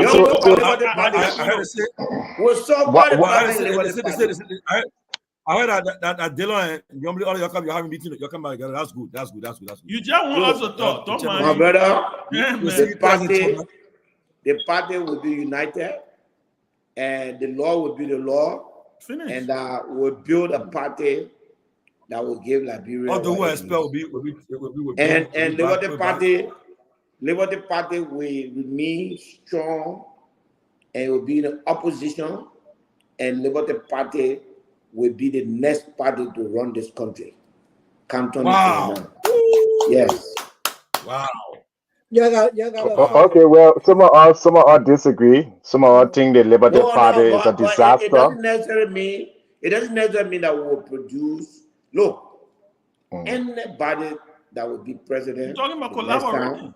It will be a collaboration. Okay. One person can do it. We're not saying that we don't necessarily. No. But the fact is, you're talking on your party and now you're jubilating. I think Liberia needs new change. We need new faces. Liberty Party is history. CDC party is history. You got other people who have not participated. Let me learn. I mean, you have people in Liberty Party that have served at the highest level, including even now the pro tem. They've been a massive failure. You call your own government budget a trash. You think Liberian people are going to sit down? Let me correct you. Correct you. Liberty Party is not part of the rescue community. I beg you. Exactly. But the people in your party have ran the government. I acknowledge that. And you're being a failure. Is not part of the rescue team. No, they're not part of it, but they've been in. But Musa, hold on. Let's have a dialogue. I know most of the people here are pretty single, but let's have an intellectual dialogue. Oh, Ben. You're not talking to what? I just do it not a pretty single. What we're saying here is this: Liberia needs a new face, new direction, new leadership. We don't want to hear the people currently in Liberty Party, okay, that have laid this country down. Where you said there are mineral concession agreements where Liberia don't even benefit. They've served at all levels, from the Ellington to current, in the House, the Senate, all levels of government, and they've given us nothing. Today we owe $2.something billion in debt. We want the 7th poorest nation in the world. There's no opportunity, no proper help. Then you can't stand for me and tell me, say, Liberty Party or any other of the existing party. You no, but what I'm saying, they have been part of governance. Governor is not just the president. You know, that's the part most of you get it wrong. Alex, where your party? Well, I run out as an independent for now. Okay, so you see, Alex, you see Robert Kennedy running as an independent in America. But the Democratic Party was the party of slavery. The Republican Party was the party of Abraham Lincoln and Martin Luther King. Republican Party ended up giving birth to Donald Trump, who Tomalin don't like, and Keff loves. And the Democratic Party, which was the party that was the Jim Crow party. You love Donald Trump, then I will delete your number in your phone. Oh yeah, Kevin is a Trump. But I'm just saying that Thank you. Build these institutions. It doesn't mean that one person. We can change it, Ben. But yeah, what the chairman people that you need to do. You cannot keep bringing the same young candidate Lawrence Dallas along. Hold on, yeah. So hey, hold on, let me finish. Yeah, but hold on, yeah. Your chairman is doing a good job as a representative so far. He has laid off some proposal, which I think the public, including myself, have vowed to support him. His fate and his party fate will depend on how well he execute those first. I think he should focus on that. Once he done that, then the Liberian people will say, okay, this man King, he said he will pass this law, he will create a cassava, what you call. But you're jumping way ahead. Alex, so that's why I'm saying, Chairman, focus on your job now. This is going to be my last thought on this. Chairman, we have a guest, Chairman, will be guest on Thursdays because it's important. So we got to go, Ben. Okay, quickly, but I would just end on this note. I can assure you, Alex, when Musa was running for the House of Representatives, when they used to cost me and him together, combined, one. Because they say we are not supporting Joseph Boyka. So we are not patriots. I kept saying to a lot of people today who even clapping for Musa, are people who, if the people at district number 7 had listened to them, they would have denied themselves the kind of representation they have today. Yeah. And I can tell you, the conversations that we have had in the back, none of the things Musa doing here, I'm surprised. I know a lot of people, none of the things that he's doing, I am surprised because these are things that he talked about, that we discussed. We talked about how he was going to do certain things and how he was going to become kind of like a guinea pig, if to use the lack of a better word, right?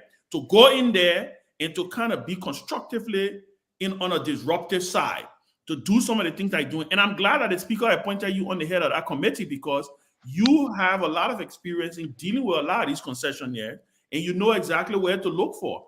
Where will you be able to look to if they're trying to hide certain things? So I can tell you, sometimes we want to give up on the country, but we're not going to give up on the country because I'm telling you, a lot of things can change, especially through that national legislature. If they just muster the courage to do some of the things, to put out some of the checkpoints and to ask some of the difficult questions, some of the tough questions, the executive will fold. The executive is not just going to roll over. If you have they don't even have choice there. They don't even have choice. Yeah. There are 3 branches of the government, and we are the first. Yeah. Nobody will walk over this legislature. You will go to the system. They book us. The concession will review everything, will change it, and there will be no new. I'm telling you now, we'll not stand no new concession here where Liberia does not have their share. Some of you said now in America over there with all the book that you have learned. You should have been here to take all these shares and manage it for the country.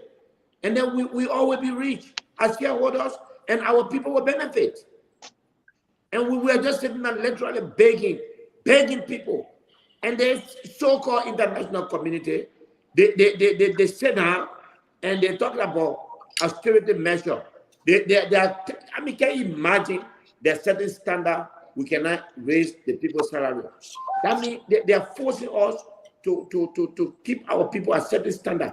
Meanwhile, they have no criticism of the fact that construction companies are taking everything and leaving nothing to Liberia.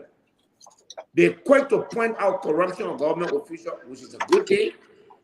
Have they ever pointed out the wrong of any construction company in Liberia?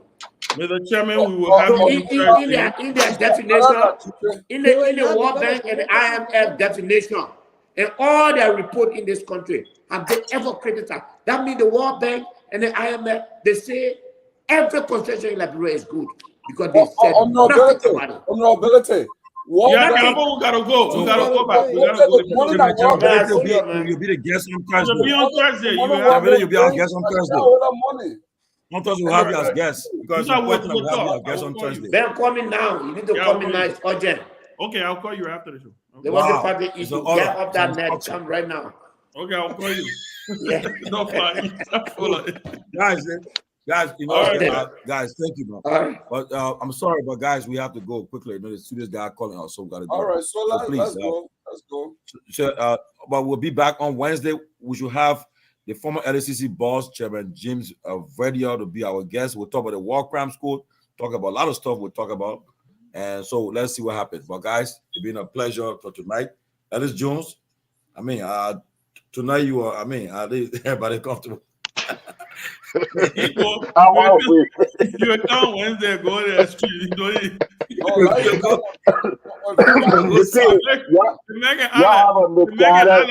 Megan Vladimir Putin. When you go to the G7, you don't want to go to BRICS. Yeah, then you go to I will be your Vladimir Putin. The man go to the G7, you don't want capitalism. Then you go to BRICS, you say no. We're still in that country. But on a serious note, I just want to make a quick announcement. You see the cash app number? Dr. Peabody is collecting some money for the people in Ghana, the people that returned to refugees. Yeah, the government supposed to repatriate some of them on the 1st of May, but right now they need water, they need food. So if you can't just donate $20 or $30 or $50 on the cash app to help those people in Ghana. Thank you. Y'all hear Grace's voice, y'all better donate. Yeah, guys. So when that Grace could do that, I don't want that. But also, so don't forget the closing argument. Y'all please donate to the cash app for the closing argument too, because we need to keep it going. And everybody right now. But guys, gentlemen, I want for you guys to investigate the issue of LDA. It's a serious thing. We will, yeah, we're going to deep into it, and jump into it next. I got information that the deputy and the boss, they're having serious problem. Yeah, I know Keff has been doing a lot of investigations. Yeah, so Keff, it's too early, man. Actually, both of them are currently on Spoon. I was watching them. Why you don't want to spoon play in the background? Why you can't do that, my man. How you do that? Guys. I mean, you. That drugs they come today. Oh, yeah. Drugs coming in the country. Yeah. Also, so that kush coming so kush there. But who bringing them on? Joseph Boyga because they used to say that drug. We are bringing drugs. My understanding is that the deputy said that the drugs were they brought for the boss of DA from Turkey. Wow. So I gotta call AB to find out what's going on because we gotta call AB. I'll call AB. What's going on because that's the drugs. But again, some other development again. They're training some folks on the LDA. But the LDA is saying I got the pictures them for the training. The LDA is saying that they don't know the people that are training. But the government training a bunch of people there. But they're saying the chief AB saying he don't know. So who are those people that training? I got the information and everything. I'll call it for the guy brothers too. I'll hear both sides of the story before. Yeah, what? It's serious. Yeah, that's the training. Yes, that's the training. Yeah, that's the training. This. Wow. Yes. Okay. Wow. So the training Malaysia do? Yeah, but but AB say he don't know. That's the training. Wow. Yeah, that's the training. But you know something, President Boyga for this is May 1st. I'm sure you'll do some reshuffle. Oh, you know something about Tomalin people here, man. Well, LDA said they don't know. Let me say this. Don't mind Tomalin where he show he will do reshuffle. How you a reshuffle a government you have not even completed? What you reshuffle? let me say this. Hey, And man, you know what? Alex Jones said something I was very striking. Cabinet completed, man. Alex Jones said something that was very striking. And when it comes to the issue of competence, when it comes to the issue of competence, you know, 44-year-old President Faye completed a government in what? 1 week, literally 1 week. You know, and we have a 40-something-year veteran. Take this down. Take this down. Man, anyway, let me go back. They were prepared to leave. Musa said, yeah, let me not go here. Well, that Kelly too. You want to conversation too? You want to join for conversation? You remind me? Ben? Oh no, I'm not a Liberty Party. Why are you reminding that? Let me tell you. Look, Timali. I see I gotta go. Let me just Ben, before you go, let me just let you know. Liberty Party, CDC, ANC is not the hope for Liberia. We need new faces. We need new people. And I'm going to oppose you guys on your record. You have not delivered, so you can get your meeting. You can all the station in your own. You can do all of that, but we will fight you guys politically. We want new faces. We want people like this. We want people like Timothy. We want new people in Liberia in leadership. I will lead our side. But maybe you and Clarence can form a ticket. I know who will run president. I can run anybody. Look, I'm not being leader or president. I just want change for the country. Ben, that's the difference between. I agree with you. I think a young, vibrant, capable, young, capable, qualified. Young, capable, qualified, experienced person, not just young. Yes, young, capable, qualified, experienced. Is that what you agree with? So Grace Ahuda. Grace Ahuda. The Liberty Party is part of the problem. Is that what you agree with? Grace Ahuda. Agree with what? And he said Liberty Party. That's his opinion. I can't do anything about Alex Jones' opinion. I agree with you. No. I said I agree with him that a young, progressive, ready, competent ticket would give the establishment a run for his money. I've always believed that. Listen. I've always believed that. That's why I ran in 2014. When people said nobody could challenge George Weah, I ran against George Weah. Grace, you say clean. You say clean record. Clean track record, yes. Clean track record. So, but the Unity Party, get clean record, right? No, but today, right? Today is Sunday, but Ben. But today is Sunday that coming running stay with Ben. Right? Coming out history, man. This is right. We get more money. It sounded like coming gonna run. So I mean, that was positive. Right, guys, we gotta go. It's time. That was positive. All right, guys. Thank you very much. More money will be Alex, good to see you, man. See you guys. All right, thank you. I appreciate it. Bye bye. Good to see you, Alex Jones. Good to see you. Kerabo, you remind Ben to call Musagi.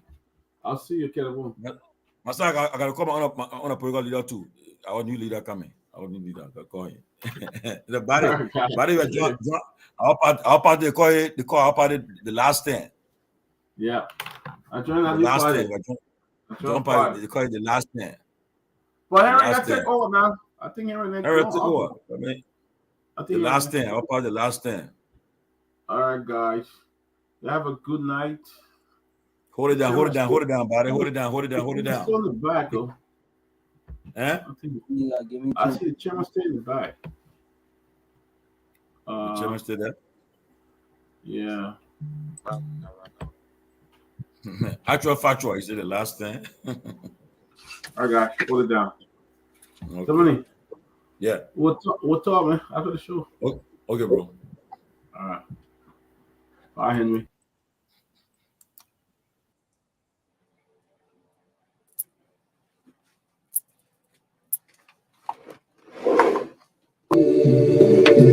Lord, we cry for love. And I tell you, this is all the time we have to be with you here today on the closing document.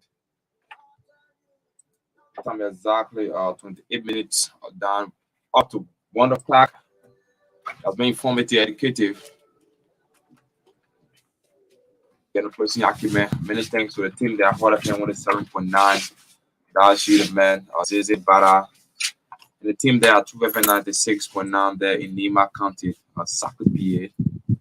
Let me say many thanks to the technician here at 2F96.1 and the man Ansu Salif. He has been here, the man at the bottom.